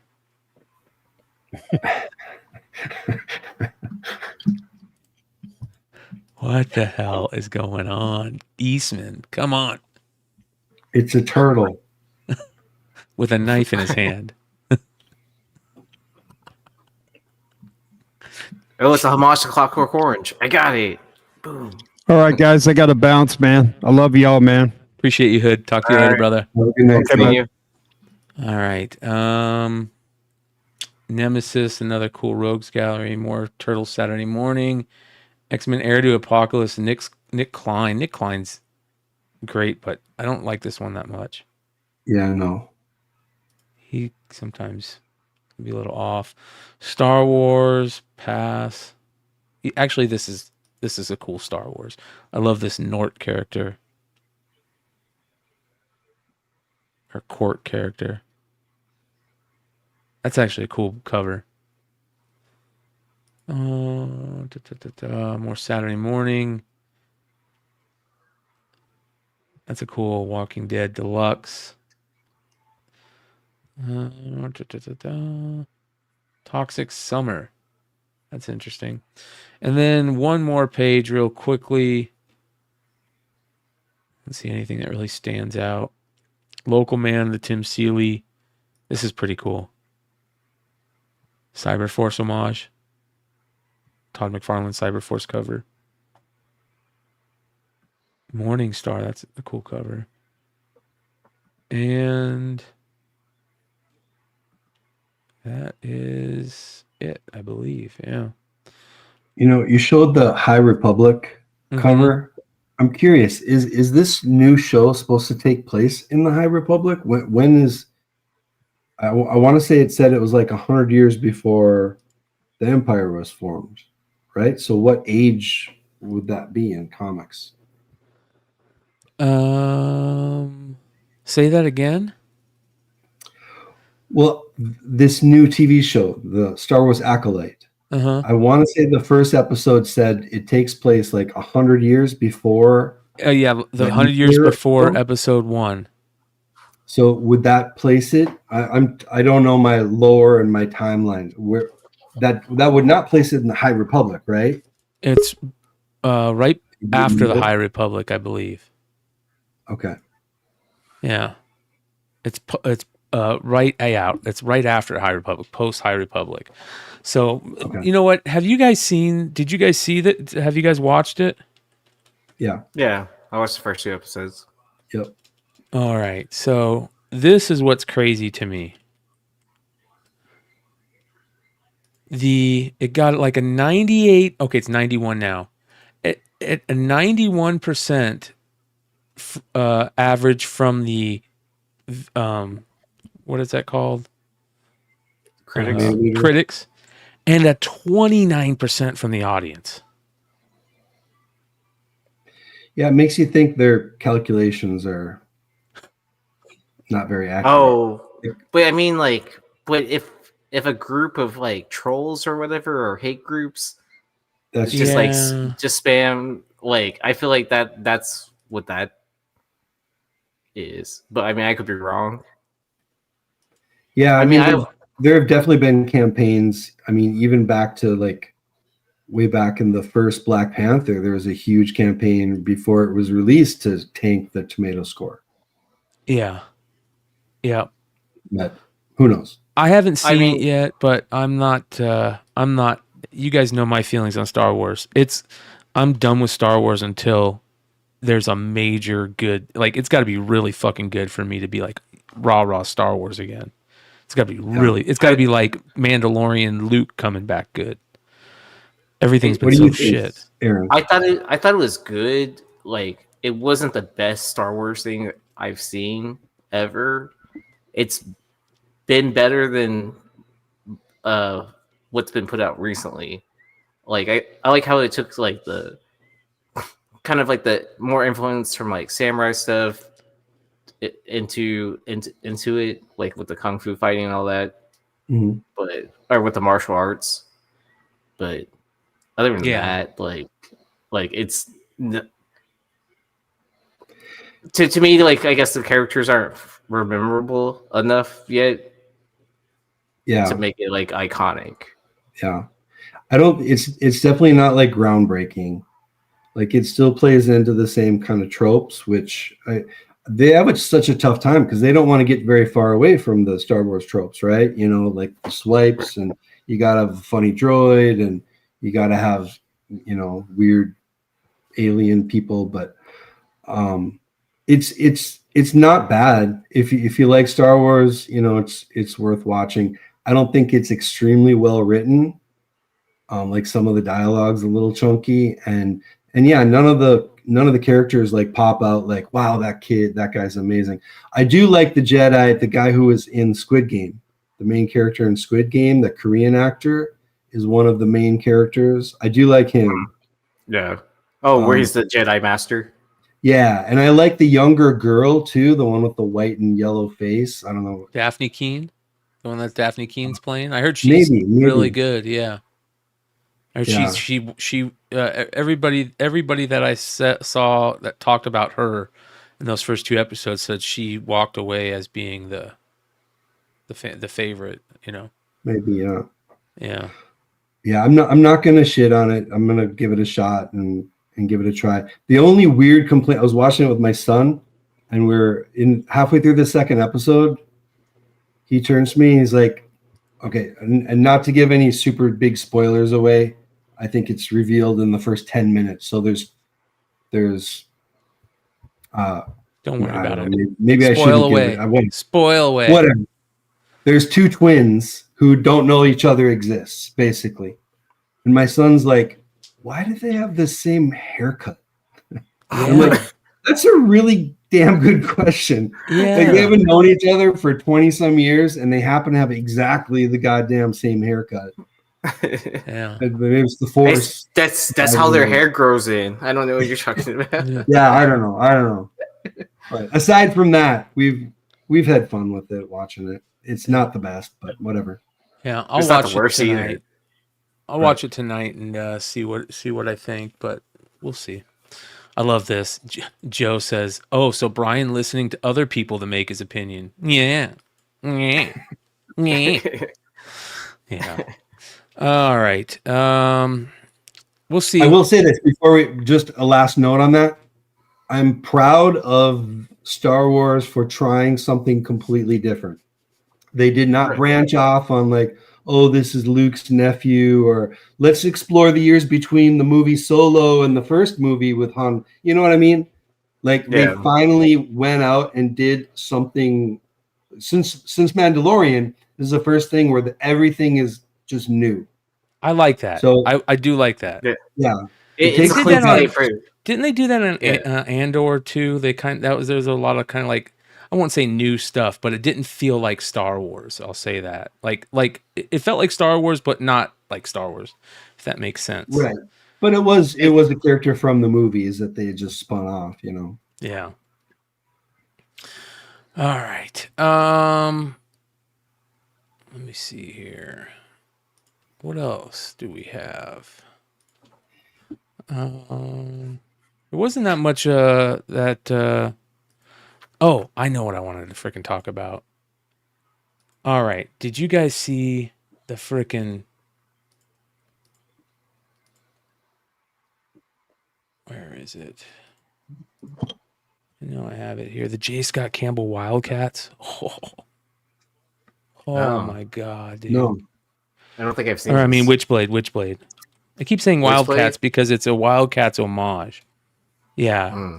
Yeah, this is, just fucking beautiful. Then So I might have seen it. I don't think I have. All right.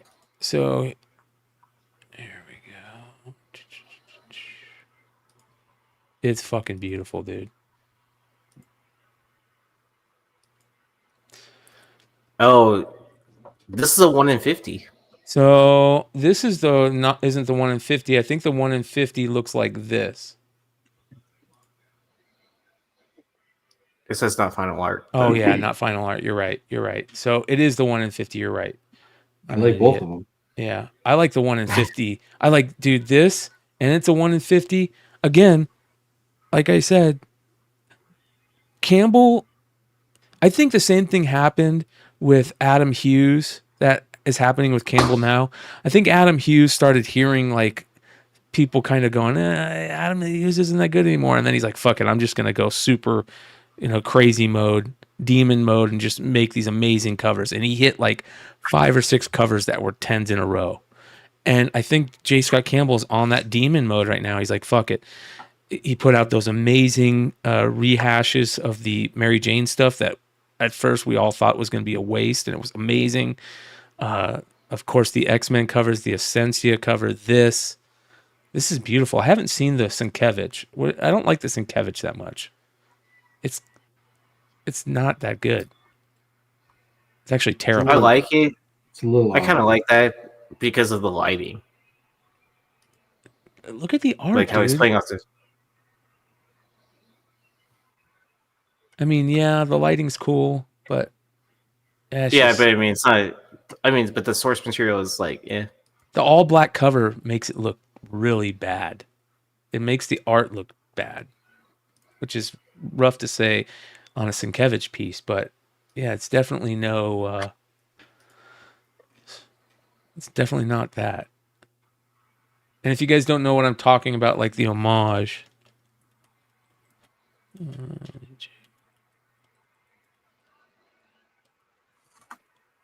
here's the homage. Feels like an homage to it, right? Oh, like an easy cover swipe, yeah. Yeah, like kind of a cover swipe. Probably isn't, but I like it. This is a cool early Campbell book. But Yeah, man, that's fucking beautiful. We've been waiting to see this because if you remember correctly, we talked about the A cover, and I hate to say this too, because it's Silvestri and I love Mark Silvestri art, but man, that's rough. Look at her face. Eyes, feels like they're too far apart. I don't know. There's something off about her face. But it's because it's not colored yet. Even the color, dude. I'll show you the color. Color doesn't look good either. Oh, really? Yeah. See if we can find it. Yeah, the color doesn't look very good either. Search. Images. There we go.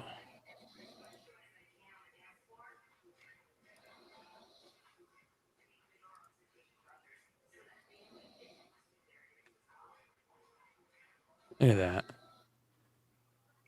Oh, the eyes are off like center. Yeah. Right? There's something about it. It's just a little off. Just a little bit outside. So there you go. That's a 5 head. A 5 head. Yeah, exactly. Exactly. Hey, I got a couple Kickstarter arrivals this week. I thought I'd show you. Yeah. Ooh, I'm going to see this. One is right up your alley. See it, Ryan. The book is called "Dude, Where's My Weed?" Oh yeah, nice. That's cool. Who's that? This is there's a not safe for work variant as well. Shoot, I'd have to look it up. I mean, it's not a big name. So are the pillows like bags of cocaine? Yeah. I don't know. It looks like it. Maybe. It Possibly. kind of looks like it. Yeah. That's I cool. didn't really notice those. This was like a cool, I don't know, retro cover. Normally the Kickstarter stuff is all, oh, that's booby beautiful. stuff, but this was a really cool retro kind of killed my boyfriend. Gorgeous, dude. Yeah. I really like that one. Yeah, that's I'm not familiar with those creators either. Are you picking these up? Are you getting these from Kickstarter, or are you finding these on the secondary market? No, I at any given time I probably am pledging like 5 to 8 Kickstarters. Not in a big way, but like I'll just find one cover that I like, so it'll be whatever, $20-$30 maybe. Yeah. Just like if something really pops out, like if one of the covers looks really stellar. I am trying to sell them, but of course, yeah. This was another one from Bad Bug, Bombshell, and Atomica. Actually, there's a cover that goes with this that I cannot show. It is one of the most risque covers that I've seen from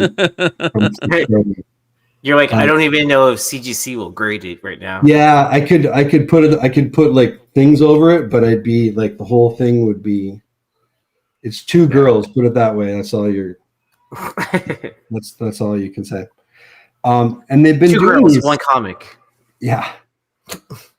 So there's a few of these Italian artists that have been doing art books recently, and they've just, it's just I assume they just print them themselves. It's not like a big name publisher, but they're just really good. This one's called Pink Liza. They're risque, but they're really well done. Yeah, that is cool. That's really cool. And they're fairly cheap. And then Mike Hoffman, I don't know where this came from. So Mike Hoffman is that artist from Teenage Murder Bait. Yep. So he did a variant cover for this, whatever this game is, Official Monster University Football. It's basically the same pose, just a little bit different. He tweaked it a little bit, but yeah, that was I love the Hoffman stuff. I don't even know what this is. It's like Huh. Rough. It looks like it's an art book. Oh yeah, he's doing NFL. Yeah, penalties. Yep. Yeah. That's cool. That's smart. Yeah. Oh, that's kind of funny. Right? Yeah. Anyways, it's kind of fun getting stuff from Kickstarter because, like, by the time it shows up, you know, it was 6 months ago that I pledged the campaign. I don't even remember what I ordered. It's like a little Christmas present showing up a couple times a week. It's kind of nice. Yeah, fucking A. That was cool. All right. I got a couple things I want to talk about, and then I want to do an IG art spotlight tonight because I haven't done one in a while. All right. We have got some card news to talk about. This is kind of cool. Wemby Autos, are going to be in Series 2 Topps Baseball. And here's my thoughts. Series 2 Topps Baseball is such a shitty base set that I feel like they had to spice it up. So they started putting in those gorgeous dual signed cards where it's like Bo Jackson and somebody in like, or Nolan Ryan, or, you know, like Nolan Ryan and Randy Johnson, Derek Jeter and, you know, Nomar Garcia-Pera. Or someone new, right? Yeah, like, Bo Jackson and Bobby Witt. Or like Jason Dominguez and Yeah. They're really cool. So, but this, they had to add even more to it. So not only are they adding this because he threw out a first pitch at a Yankees game. Look how good that card looks. Holy cow. That was a pretty bad pitch, man. Oh yeah, they always are. Yeah. They were used this picture though, like for a Topps Now card. Yeah, that was the only thing I thought was like kind of like it devalues the people that, you know, paid high into that. But did you see what he did after he got the ball back? No, it's in that it's in the video. Like, let it play all the way through. Because then he throws it in the crowd. Yep, that's awesome. Oh shit! Just to see him stand next to baseball players, wow. Yeah. I mean, damn. Look at Aaron Boone. Alien is a great name for him. Yes. Isn't that his Nike logo? He's the alien now. Yeah. Oh, dude, that would be a cool dual signature. The Martian and the alien. Yeah, Victor and Jason. Yeah. Dominguez having a signature card. There was get on the Topps. Yeah, there was another cool thing that they put out. Let's see if I can find it. Oh, did you guys hear about this? A kid pulled a 1-of-1 Bobby Witt card, and Bobby Witt likes to collect his rare cards. So Bobby Witt reached out to him, and they traded. Bobby Witt gave him a game-used bat for this card. Oh, that's. I feel like it should be more than that, even actually. Game-used bat are expensive, bro. Bats are expensive to begin with, and then game-used. Ooh.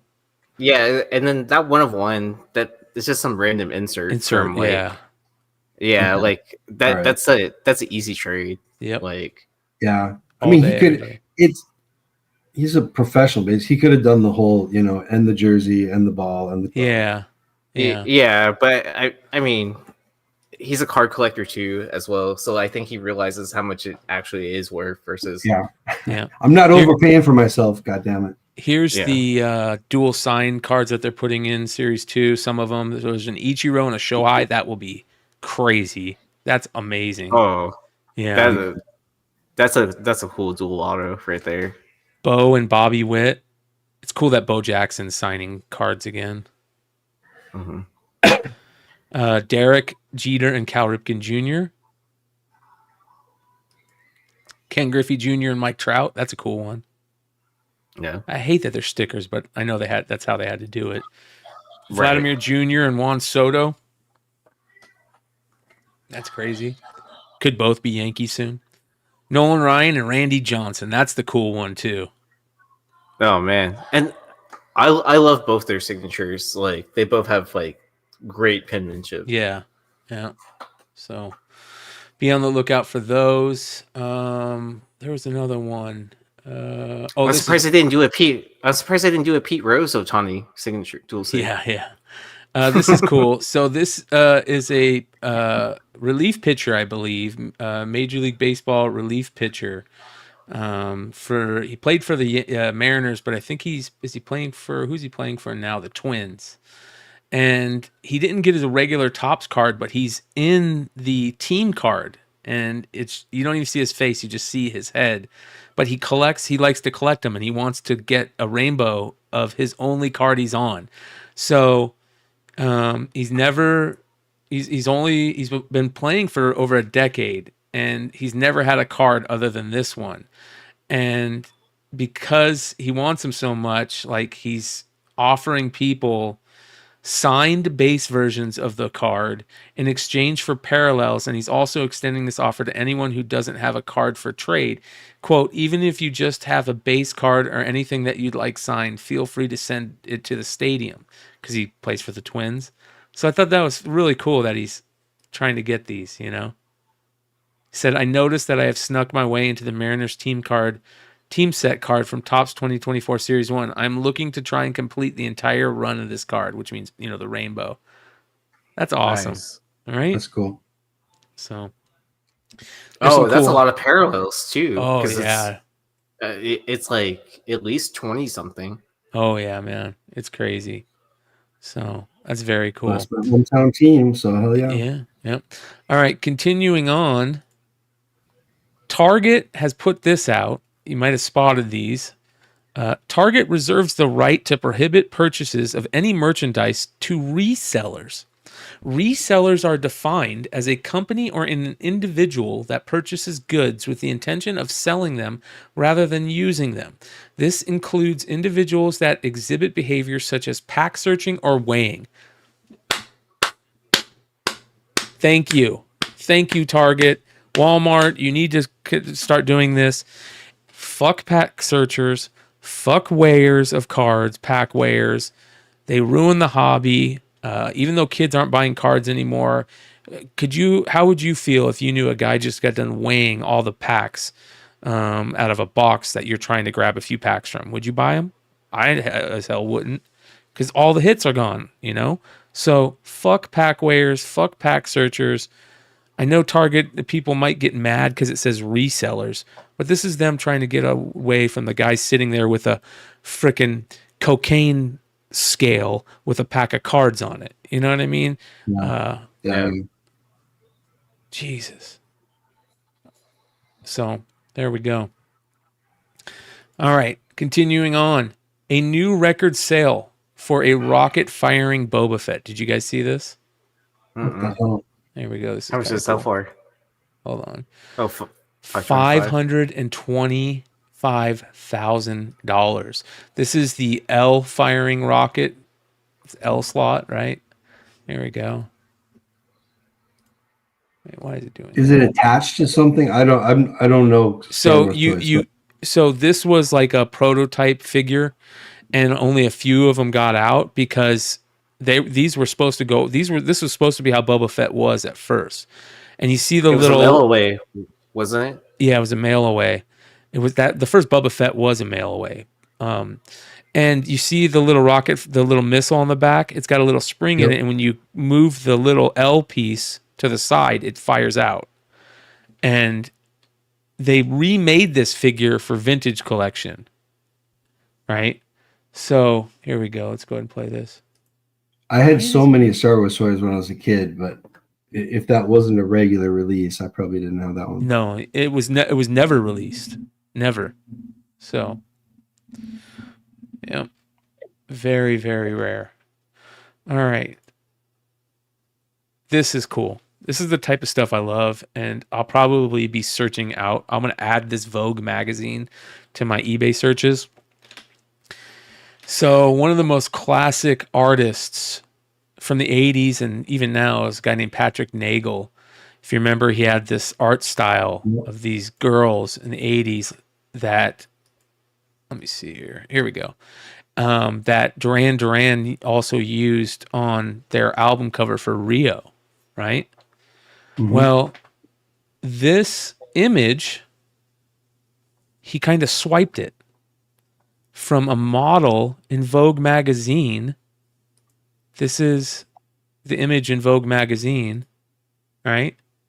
And it fits right over the top of her. So you can see he swiped it. So this is like the Liechtenstein stuff. People search for those comics where he swipes stuff. Well, Patrick Nagel swiped this image from a Vogue. So it'd be cool to go find. It's from Vogue Paris, February 1981. If you're a Duran Duran fan, it might be something cool to be on the search for. But graded, I imagine it will sell for more now than it did in the past because nobody even knew about it. You know, more and more with magazines, especially if it's in the guts. I don't know. I'm in a couple of magazine groups, and there have been more and more people grading individual pages instead of the full magazine. Because something like this, if it's in the guts, no, I mean, you could talk about it for a year on your Instagram page every day, and still no one in the market is going to know that that cover equals this piece. You know what I mean? Maybe two people. But if you carefully take that page out and get just that page graded, and maybe even pair it, like have an individual page next to a fully graded comic and sell them both as a set, so you can see the gut page and why it's important, and then also have the cover. You know what I mean? Yeah. But like in sports, people are doing that more. Like they'll take out the interior page where Michael Jordan first appeared instead of selling the full book, you know? Yeah. I wouldn't really grade it. That's a big joke. But, you know, this is the type of stuff that ends up being something that people look for. Another perfect example is, who's the chick that married Humphrey Bogart? Lauren Bacall. Lauren Bacall started out as a model, and there's a Harper's Bazaar magazine that was her very first. She was on the cover, and that thing sells for a grip. You know, I know it's not. You know, she's no Marilyn Monroe, but Marilyn Monroe stuff, those old school Marilyn Monroe magazines sell for a grip. It's just fun to find these things. Yeah. I tell the story where I searched out the very first time that Shelby talked about his Shelby Cobra, and it was in a magazine, a car magazine back in the day. It was the first time that it had ever been talked about. It was a big spread, and I went and searched those out. You know, those are cool things to look for. So, yeah. Anyways. Well, you know, I love magazines. Oh, that's yeah. That's my new passion. It's just fun there's so many categories, and it's the collector, it's like archaeology, it's history, it's art, it's sports, it's everything. It's like, it's so cool. It's fun to search those things down, them out, cool things out like that. All right. One of my favorite G.I. Joe creators, you'll call him, is Black Major. He's been creating figures, you know, custom figures, different sculpts and paints and of figures for a long time. And this is one of the coolest ones that he's starting. He's doing the Beachhead and Lowlight figures and all the different colors and paints, including two of my favorites, which are this Tiger, the Tiger Force set and the Night Force set. So very, very cool. You know, Beachhead, Shockwave, Lowlight. I love Shockwave. He's one of my all-time favorite Joes, but I love the Tiger Force version of the 3 set and the Night Force version. But he does all these cool different paints and overlays and colorways and stuff. So it's crazy how big business like custom figures are now. Oh yeah. Like there's some big money. Yeah, this guy makes a ton. And he's been 3D printing them for, you know, that's what he does. He, you know, makes molds and 3D prints and paints, and I mean, look how good these things look. There's a Firefly, a Soviet Union Firefly, codename Chaos. Here's a Firefly, codename Sabretooth.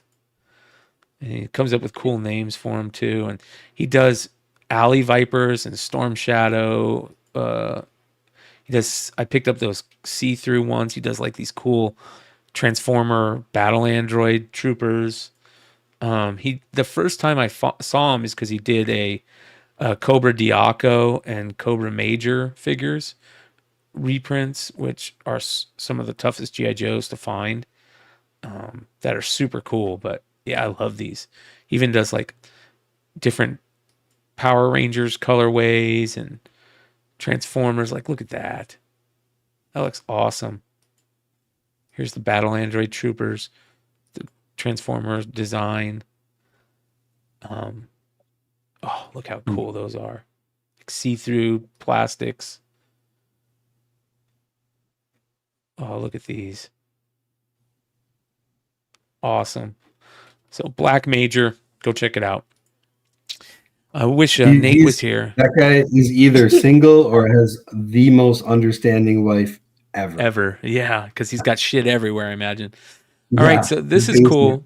We've taught Nate was the first one to talk to me about Ramen Toys, where they do all the old school toy, just like Black Major, and they're the ones that when the Ghost Rider HasLab thing didn't fulfill, they did it, which is cool.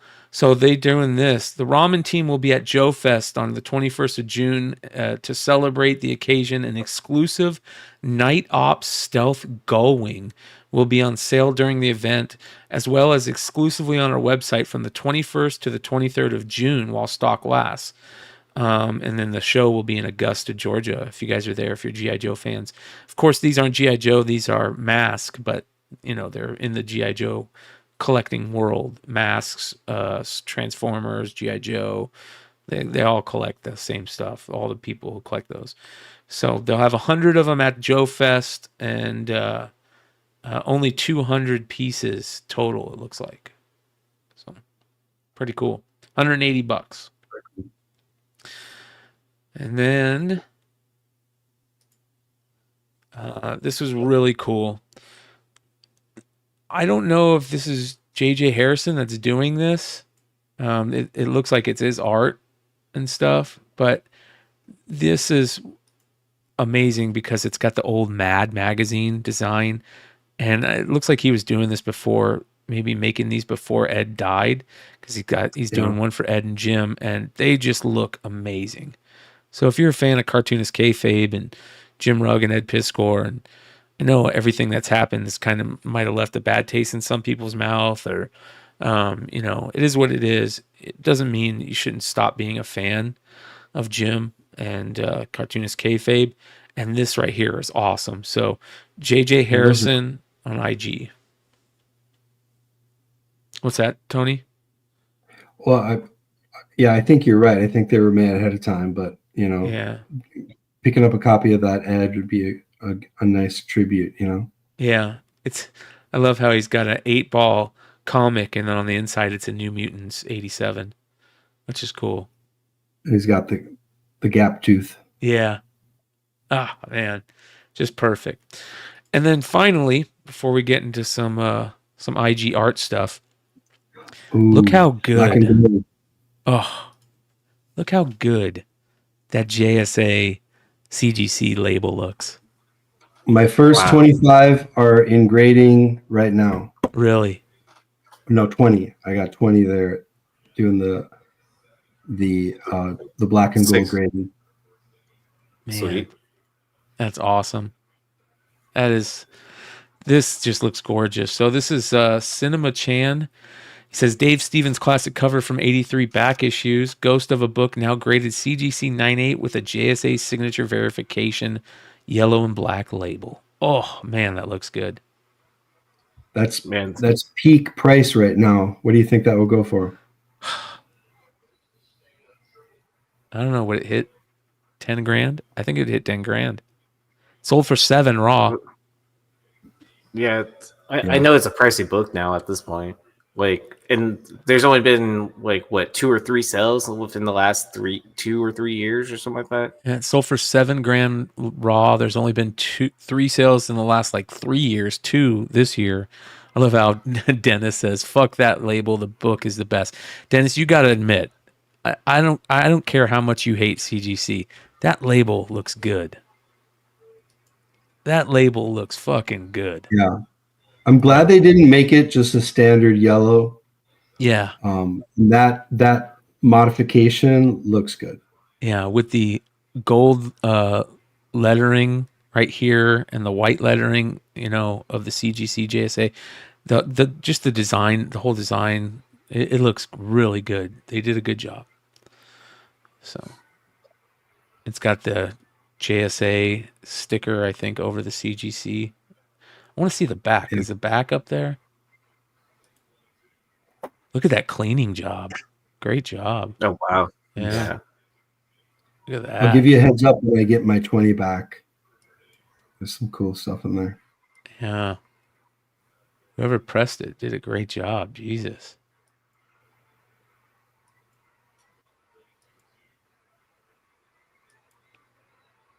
Yep. Currently 5 total in the census of that book. Oh, wow. Yeah. Crazy. All right. Fucking awesome, man. So, I want to thank everybody. See those price guys. Yeah. I want to thank everybody that came to the Whatnot sale on Thursday. It was a big time success for me. I really was expecting to go on there and be like, nobody showing up and be like, okay, first show back in like 2 years, I expect it, but it went really well. I sold basically a short box full of books, and they're about halfway packaged up and ready to go. I should have the rest done tomorrow, so they'll be out first thing Monday morning. And then I'm either going to have another sale tomorrow night or Monday night. It all depends on how long my lunch takes with my parents tomorrow. But another sale. I'm going to start doing sales every Thursday, Sunday, and Monday going forward on Whatnot. And then we're going to try and start doing claim sales here on YouTube on Sunday nights. So be on the lookout for that.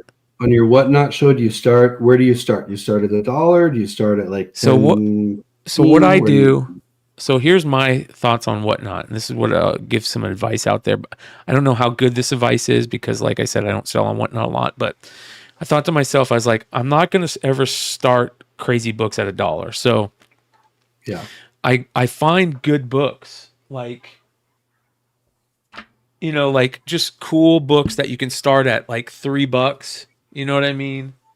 That are decent, where it's books. Like well-known enough books, but that are well-known enough and that could go for more, but they might not. They might only go for $3, but they could. Right. They're usually worth $5 to $10 to $15, and I'll just when there's not a lot of people or quote unquote people aren't buying a lot of stuff, I'll just go to those real quick and just start knocking some of those out. But then I'll put up a bunch of big books. I ran an Avengers 196. I ran a Adi Granov 569 Venom. I ran, a lot of major keys and first appearances. And I would do at least 20% off to start fair market value. And when I go get fair market value, I would go to eBay and look at the last 3 or 4 or 5 sales and take, $10 to $20 off of that. And that's the fair market value. And I'll start it at 20 to 50% off that fair market value. So it went really well. And that's what I'm going to keep doing. And I'm not going to sell books. I tried to put up a couple books, high dollar books. I had a set of Secret Wars 8 and Amazing Spider-Man 252 where they were both just gorgeous books. And I said, I'm going to start the pair off at $275, and nobody bit. And so my thought process going forward is I'm going to stay in that nice range of books that are $3 to, $100 and not go over $100. and that way you can start books at $50 and you're not getting crazy. You have that sweet spot. Books that are over 100, I'm going to start putting on eBay or do on claim sales on YouTube and IG. Right. So smart. Yeah, I should go back to Whatnot. I don't think I've had a sale on there in 2+ years now, but yeah. Oh, It's been interesting. I had a question about that. So I know we earned early payouts a long time ago because we were early adopters. Do you still get early payouts like whenever you print out the shipping label? I don't think so. I could be wrong. They have a new thing that they're using. It used to be just set up to your bank account. Now it's set up through a program called Stripe you have to sign up with to get it sent to your bank account. So I was able to, after I created the shipping labels, it sent the money to my account to be sent over to Stripe. So I sent it to Stripe, and I don't know if it's gotten into my bank account yet, but I'll let you know. Let me check. I did the Stripe thing yesterday. So let's see here. Yeah, because it used to be linked directly to my bank account. I noticed that, and then it's not over yet. And then I could send it over through PayPal. Yeah. When I got back in, and then I haven't been on since. So.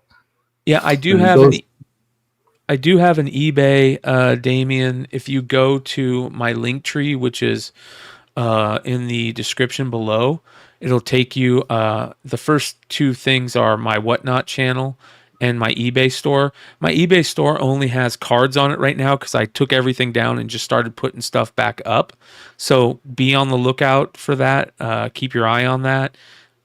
If you go there, it's just got cards on it now, but I'll start adding comics and toys and music collectibles. And I've got a ton of old school vintage comic book and band t-shirts that are getting ready to go up that 90% of them have never even been taken out of the plastic, yet alone worn. So you can go to my link tree and find everything, all the old shows, my 2 stores. I also have a Shopify store that I'm starting. So the plan is with that Shopify store to use that for our claim sales, because I can put the Shopify stuff on YouTube now and you can buy straight from YouTube. So yeah, we'll be doing that. Make sure you guys check out also Yee's link tree and everybody else's link tree. I'll put in the description below. Tony, do you have an eBay store? Oh yeah. We're doing a big 50% off sale right now. I've been in fire sale mode for like a year now. But hey, what's the name? I've gone through a lot of stuff, man. What's the name of your eBay? 52 long boxes to a guy on Facebook Marketplace. Wow. 52. Wow. Oh yeah, I remember you sending the pictures for that. It's a lot of spec I gave up on, and I don't feel bad giving up on it either. Yeah. Yep. Hey, I'm doing it to pay to go to San Diego. I figure I'm just gonna, and that's what I'm doing. Most of it is not PC. The vast majority is just spec books that I bought to sell later, but I just was too lazy to sell them. But I went through about a quarter of the back stock I have here at the house, and I pulled out 2, 4, 6, 8, 10, 11 short boxes of stuff to put on Whatnot and to start grading just out of that quarter of what I went through. So there's so much stuff to sell. And I figure, the stuff that in my PC stuff, you'll notice it's my PC because it's definitely in Mylars and fullbacks. But 90% of my PC, I'm like, I'm just going to keep the stuff I cannot find again. The stuff that I'll be able to find again that's easy to find, like Secret Wars 8, Amazing Spider-Man 252, that type of stuff. You can find that anytime that goes up and down. You're not going to find a Punch 12. You're not going to find, Dynamic Comics 13 or whatever. You're not going to find those, Spirit stuff, personally signed books, books people gave me as gifts from the channel, like stuff like that. I'm not going to sell that stuff. So everything else, you should do that on one of these shows sometime, and invite some of the crew and have them show off those books. Those books, like, these are the ones, these are my 6 that I'm never going to give up, or these are the ones that are going to pay for my kids, college somewhere or whatever. Yeah. It's like, I will sell my left arm before I sell this book. Yes. Yeah. All right. We're at 2.5 hours. You guys, thank you for all 111 of you that are watching with us now. Hit that like button. If you're not subscribed, sub up. I want to say before I get into the IG art stuff, I've got some funny stuff to tell you guys that I'm not going to get into. I'm going to be a little cryptic. But there will be a time for it, okay? There will definitely be a time for this. Sometimes you get messages from people when you do a YouTube show or you create content on social media. It's very interesting, the messages you get on your accounts, your social media, your emails, even at homes. People send you things that, to your home sometimes. If you're, you put that stuff out in the open. I'm very out in the open. I'm very, I talk about my past very openly. I'm not worried about, somebody bringing up something I have no skeletons in my closet that I haven't already talked about, and no skeletons in my closet that I'm worried about. So I'm very open with that. And I understand that other people aren't there, but sometimes you get, stuff kind of sent to you and that are really good messages, like people saying, hey, thank you so much. You did this and it really helped me, or thank you so much because, I didn't know about this and I didn't know about that, that type of stuff. Also, you'll get people that are saying, hey, man, I'd love to, come on and do this if you have time. You get great messages from people. But then sometimes you get really bad messages from people. Messages that are sent to you from other people saying, hey, this guy's sent me this message talking bad about you, or this guy sent me this message asking this weird stuff. And I've dealt with that. Trust me. Steal Your Vision went on the biggest gay ops campaign that I've ever seen to try and make, sully my name. But this has gotten even crazier.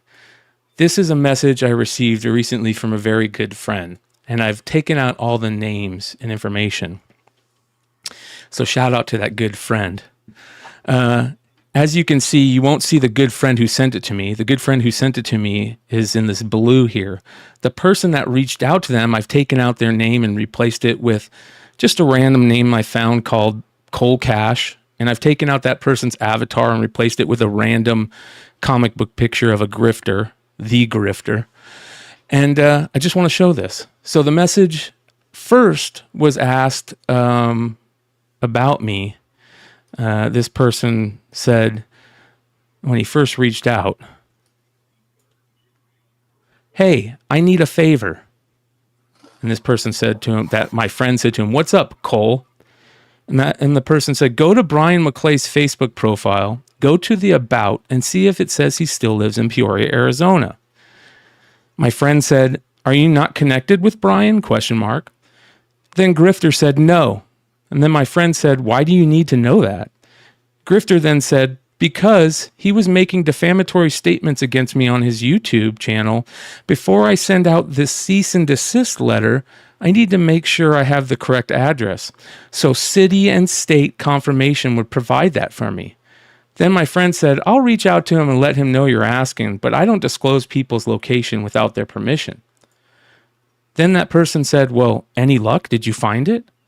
And my friend said, yeah, I don't have his email. We just talk via Messenger. And then that other person said, check his profile, go to it and see if he still lives in Peoria. And my friend said, no idea why. And then this person said, he's about to get a night letter. So nice little threat right there. And I love how he called it a night letter. Man, that really makes him look bad. Then my friend said, yeah, I don't mess with shit like that. By the way, night letters come from friends. He's made it clear you aren't one, and I'd suggest you move on. Then this person says, it's cool. I already have all his info. All good. You gotta love when people try to get your docs on the internet. So we'll talk more about this in the future, you guys. I've got some great stories to go about this. But like I've always said, never give in to cancel culture. Never give in to fucks like this. And there are people out there that are just, in my opinion, shit people and grifters. So we'll talk about that. I think anybody who knows you knows that if somebody were to send you a cease and desist letter, that would be the feature of the show the next week. Yeah. So yeah. So Ryan says, what is a night letter? So the term night letter originally comes from back in the day when they had like telegraphs and stuff. And it was used for like politicians to scare other politicians. And the reason it's called night letters because they would, in order to get to somebody really fast, you would have to do it overnight and they would put it on a train and send it. Well, it's turned into basically being known as if there's somebody that like is your in the same industry you're in or is kind of like an acquaintance and they think that basically they're trying to threaten you. A perfect example is Ethan Van Sciver talks about night letters all the time and that he got a night letter when he was kicked out, basically canceled from the comics, DC Comics, that, you better settle down. You're getting too big for your britches. That's what that means. Yeah. So is this guy like 60 years old? No, he's not. He's not. So just more ridiculous 40-year-old plus babies in the comic book community that are the biggest hypocrites and grifters you will see. That being said, you'll have to wait to find out who they are. So, all right. They gave me $100 to give you your address. So. Yeah. All right. I was like, Brian and I are going to San Diego, so we might as well share the wealth, right? Yeah. All right, let's get into some IG art. Starting off, look at this Wolverine drawing. This is from Giacomo Soroni. He goes by jake.art.rio. And this is just amazing Wolverine art video. Is it life size? It's big, right? It looks like it. It's almost, right? Another quick video. This is by Hippie North on IG, Court O'Reilly. She's a wood burning artist, and this is just beautiful. Look at that. Oh, man, that's incredible. Right? Next, we have a gorgeous Outcast art piece, Sanford Green, Deadly Mike collab. Look at that. And just beautiful. Love that. This is gorgeous too. Flyland Designs, Bryan Allen. This is it says full space skull pillar illustration he created for Sonic Temple Music Festival. Nice. Yeah. Lots of tentacles tonight, huh? And skulls. Yep. All right. Perillo. He's doing this painting. He says, come on, guys, guess where this oil painting will be published? I'll give you a clue. It's an American publishing house. The leader is a very famous public figure. Look how awesome this is. Bob's Big Boy, Ronald McDonald, Kermit, Fozzie. Yeah. Gonzo. Yeah. Look at that. Oh. So, that's creepy. Yeah. It'll be interesting to see when that comes out. Next, Lobos Psylocke for X-Men 1 exclusives that he's doing. It's a retailer exclusive. Beautiful. Oh, that looks cool. Yeah. Next, Will Jack, another Harley cover he's doing for Batman Adventures 16.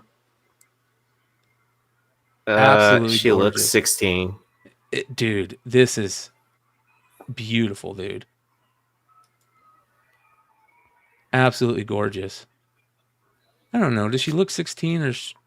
I don't think she looks 16, bro. Maybe. I don't know. She looks pretty young, though. Yeah, maybe. It's gorgeous art, though. I will say that. Her face is, and the hair, how he does her hair. Next, this is amazing. This is Noj Barker, NOJ.Barker.art. And he does this weird style. But look at this, how crazy this is. How long would this take?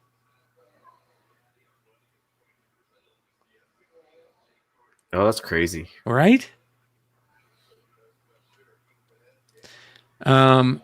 Miniatures of Madness and Things 3D makes these amazing little bookcase things that, and this is bookends. Yeah, well, like for gaps in your bookcase, you know.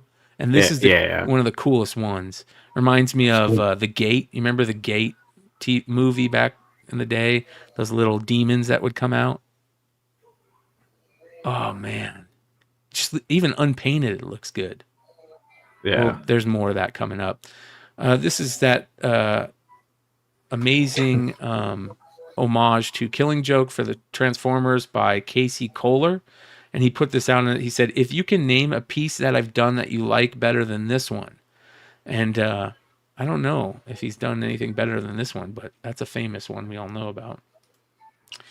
Atomic Studio. I've showed you Atomic Studio's art before. He's amazing. This is him drawing stuff for his book. And I'm just going to play this for you because this is kind of cool. It's like my happy place. But even more so, it's where I can vent the pain, the anger, almost like the dark Hado. My sword is my pencil, and here is when I get to use it.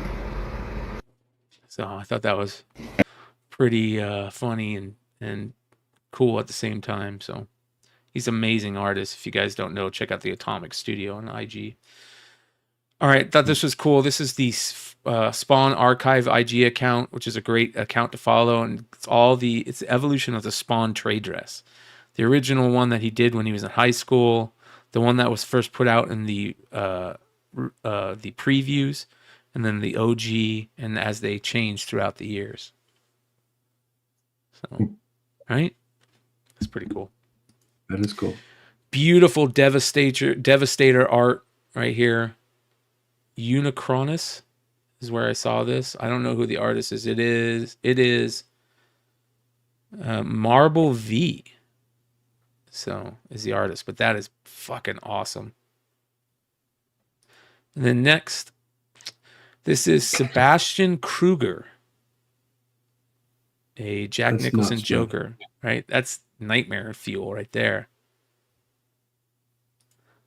And here's more of that Miniatures of Madness account that does those bookcase things.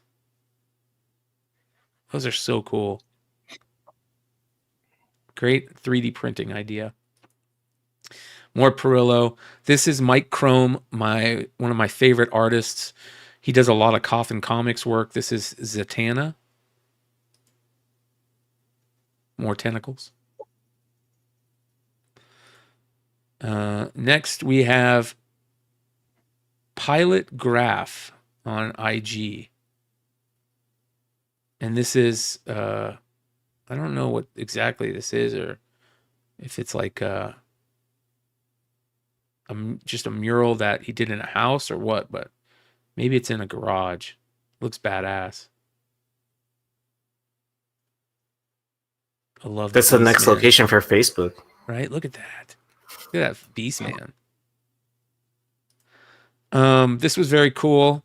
Shout out to Danny Girl Comics. She's a local content creator here in the Valley, and she does great stuff. This was her at Phoenix Comic-Con getting a piece done by Art Adams. Look how good this looks. Super simple, but looks really good. Great Art Adams sketch. I like that. Yeah, Miles Morales. Yeah, it looks like a real cover, you know? Yeah. Yeah. This is beautiful. Car fabrication work. Rohan is color on IG, and he does this stuff where he engraves into the car. Watch how beautiful this turns out. This is fucking gorgeous. I mean, I've really, this is IG art, not just IG comic art, and I've really my feed has become a lot of car fabrication stuff lately because I I just love stuff like this. That's cool because it's actually painted and not just like some like vinyl wrapped car. Yes. Oh, it's just wait. It gets even more beautiful. I love how car fabrication and painting, where you look at it from one angle, it looks one way, and you look at it from another angle, it looks a different way. The way light hits it. It's just fucking beautiful. Look at that. Oh my God. Looks like a hologram. Beautiful. Beautiful. Next, this is a wide shot of the thunderstorms in Phoenix, Arizona the other day off of Camelback Mountain. And it's just so beautiful, I had to show it. How about our boy Alex Garcia, of course, who did the logo for Beyond Wednesdays that you see on the screen right now. Shout out to AOA for gifting a membership. This is his recent Donald Duck, and he did a Garfield that is amazing that he recently put out. Make sure you follow Alex Garcia _illustrator on IG. Melting? He does some amazing stuff, man. It's hard to get him to do more work for me because he's so busy. But one of these days I'll get some more work from him because I just love his art. This is Cam Rackham. I've showed Cam Rackham before. I love these pink. He does this all these paintings in this pink color format, but he does these skulls that are in these pink roses that are just beautiful. Cam _Rackham on IG. And then this was funny. Ryan Otley's sketch of Thanos. Thanos has got the butthole face from Preacher. And it says, and with one snap, Thanos made a terrible mistake. So, gorgeous Sveta Haas. Shout out to our boy Clutch.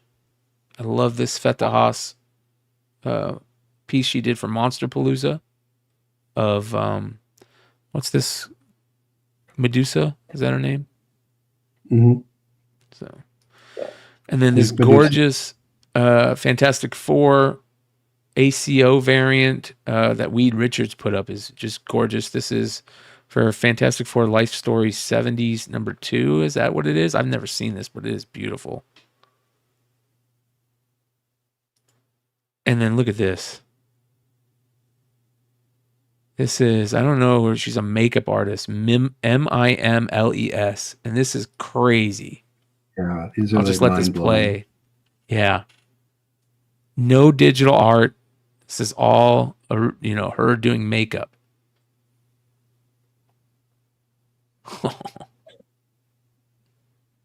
Look at that.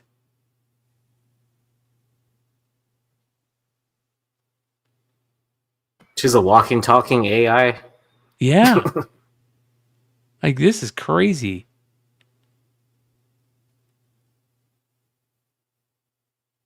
Oh, look at that.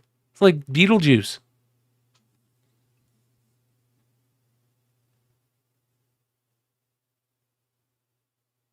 Oh my God. It's like every surrealism painting you've ever seen coming to life. Right? All right, continuing. Oh, wait. Hold on. Let me get back to where we were. We got a couple more to show you. This beautiful Perillo Galactus and Silver Surfer piece I thought was gorgeous.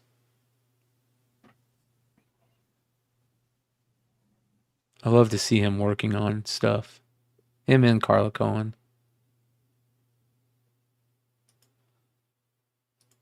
And then Glenn Arthur. We've talked about Glenn Arthur's art on here. He does a lot of wood pieces, but I love this. He does blacklight stuff too. This gorgeous, like, mushroom lady. Spore couture is what he calls this. It's on wood. Beautiful. This is David Diaz. Poison Ivy. That's really clean. Right? It gets better.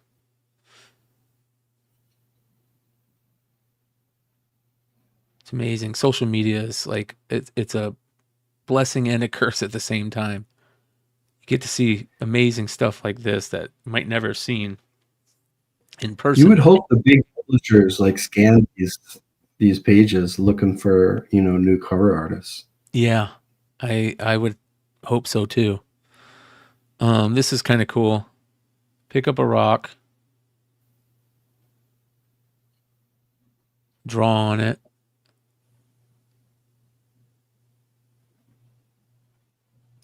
Take a grinder to it.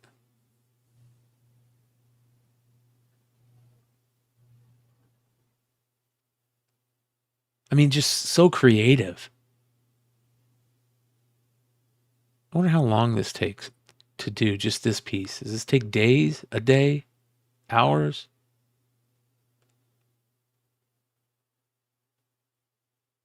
It's realistic.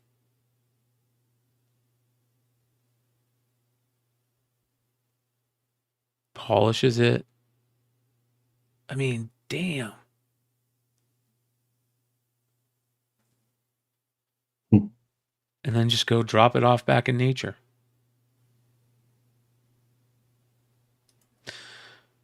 Continuing. More rock cutting stuff. This is a radioactive gemstone. Machine. So we're going to take some action. So we're ready to start cutting this highlight opal. This is an opal. Is radioactive. Get it in the machine. So we're going to take some extra precautions during cutting and wear a mask. And the other thing we're going to do is run a lot more water than I normally would. And this should prevent any dust getting into the air.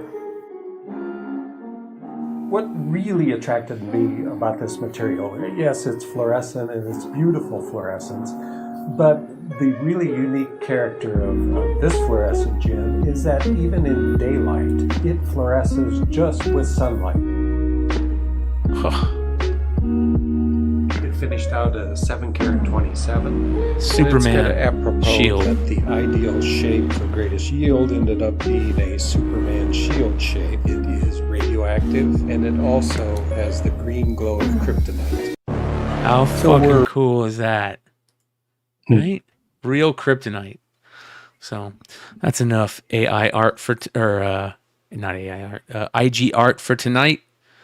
And we got to check in on the guy in 3 months and make sure he's okay. He's still alive. Yeah. Yeah. So, thanks for hanging out tonight, you guys. I appreciate you all. Hit that sub button, hit that like button. Make sure you guys check out Tony's IG or eBay store. Tony, what's the name of your eBay store? I think I am known as Tony Smurf. On Tony eBay. Smurf. Tony Smurf, Blue Green Artifacts on Instagram. Yep. There you go. Go look up on his IG. Do you have a link tree to your eBay on your IG?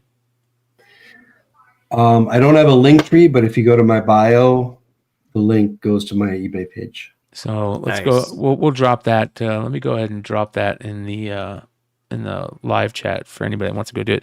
Yee, what do you have coming up?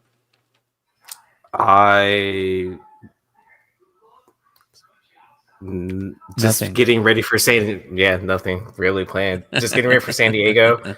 I know I need to start selling more stuff, but I mean, as you can hear the echo, this is my room and it's being remodeled. Shout out to AOA.